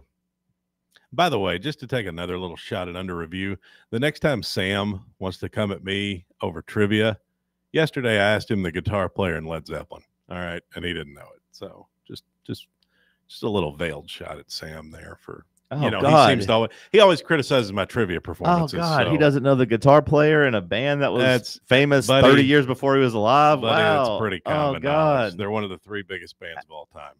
How could Sam not know Led Zeppelin? As if Led Zeppelin's been irrelevant to his life at any point. I'm just saying it's pretty common knowledge. He always likes to pick out the negatives from my trivia performances. So he only does it on the very obvious ones. Well, that's a very obvious one. Top 3 band of all time.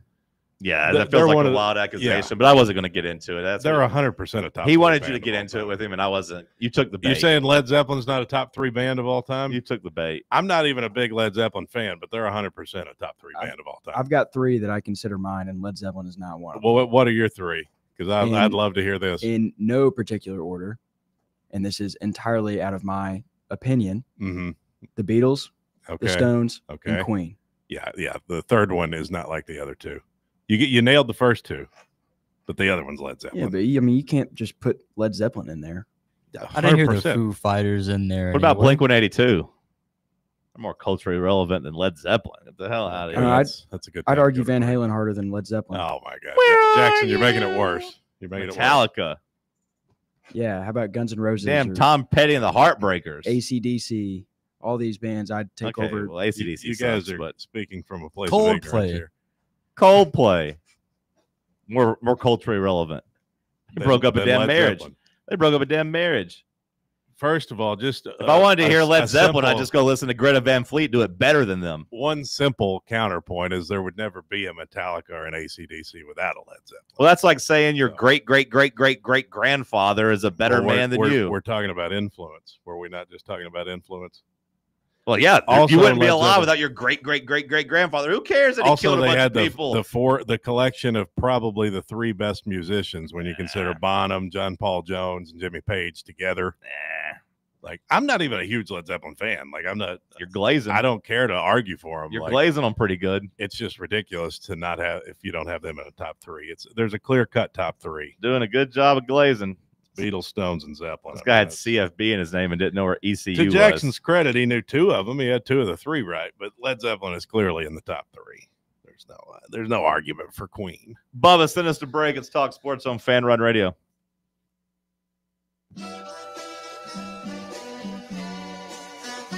You're listening to Fan Run Radio, the sports humans. Rickard Ridge Barbecue, located in beautiful Cove Lake State Park. Rickard Ridge is home of the best ribs in the Volunteer State. Smoked daily by Pitmaster Mark Rickard. The barbecue at Rickard Ridge is mouth-watering, fall-off-the-bone delicious. Take the scenic drive up I-75 to exit 134. For directions and to look at the rest of the menu, visit Rickard Ridge online at rickardridgebbq.com. Yee-haw! I've been hooting and hollering ever since I started betting with the VIP Play app.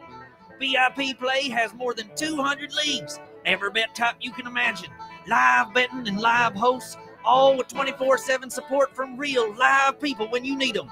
Start betting better with the VIP Play app today.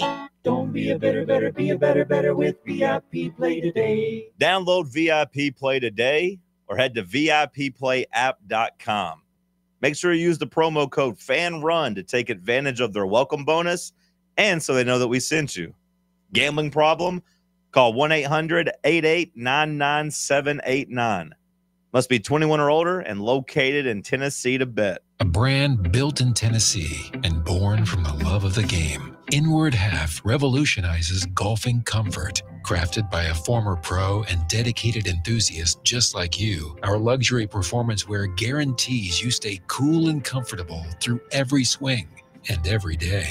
We're not just a brand. We've set out to create a lifestyle for those who understand that impeccable style and premium performance are a hole-in-one.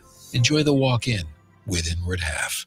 Is your smile ready for the spotlight? Hi, I'm Dr. Jacob Wilco, and at Knoxville Smiles, we make every visit a reason to smile. From routine cleanings to dazzling cosmetic treatments, our experienced team uses the latest technology to keep your teeth healthy and your smile bright. With a warm, welcoming atmosphere and personalized care, we're here to make sure you leave feeling your best. Don't wait. Your perfect smile is just a call away. Book your appointment today at 865-539-1776 or online at knoxvillesmiles.com. Smile brighter with Knoxville Smiles. The Drive with Russell Smith, weekday afternoons from 3 to 6. Join us weekday afternoons here on Fan Run Radio. We'll be discussing all the latest Tennessee football, basketball, and baseball news with expert analysis from special guests along with your phone calls. It's The Drive, weekday afternoons from 3 to 6, right here on Fan Run Radio.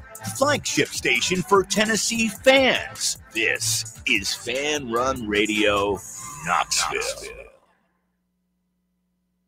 FanRunRadio.com. FanRunRadio.com. Read our stories at FanRunRadio.com. FanRunRadio.com.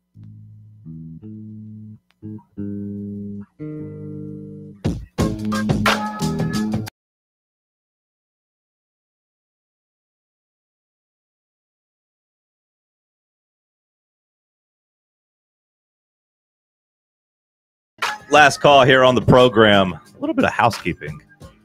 If you're going to sit in trivia, can we double check the answers? Can we double check the answers? I'm glad this didn't come down to a debate or us having a fact check because Cody didn't say this city either. But Southern is in Baton Rouge. Well, did you misspeak, Bubba, or did he miswrite Atlanta down? Shout out to Hunter for pointing that out in the chat. When I was thinking of Atlanta HBCUs, I was like, Spelman, Clark. I don't know about Southern. It's a big HBCU city, but the question said it's Southern University in Atlanta. Okay. Yeah, it's in Louisiana, which I can't protest because I still got it wrong. Yeah, and I wouldn't have gotten it right either. But once he said Baton Rouge, I was like, oh, yeah, I think I remember that. And hell, maybe even was that in Drumline? Do they have that in Drumline? I wish he would have asked me where the University of Arkansas at Pine Bluff is. And I think that could have one. been probably a typo for South University.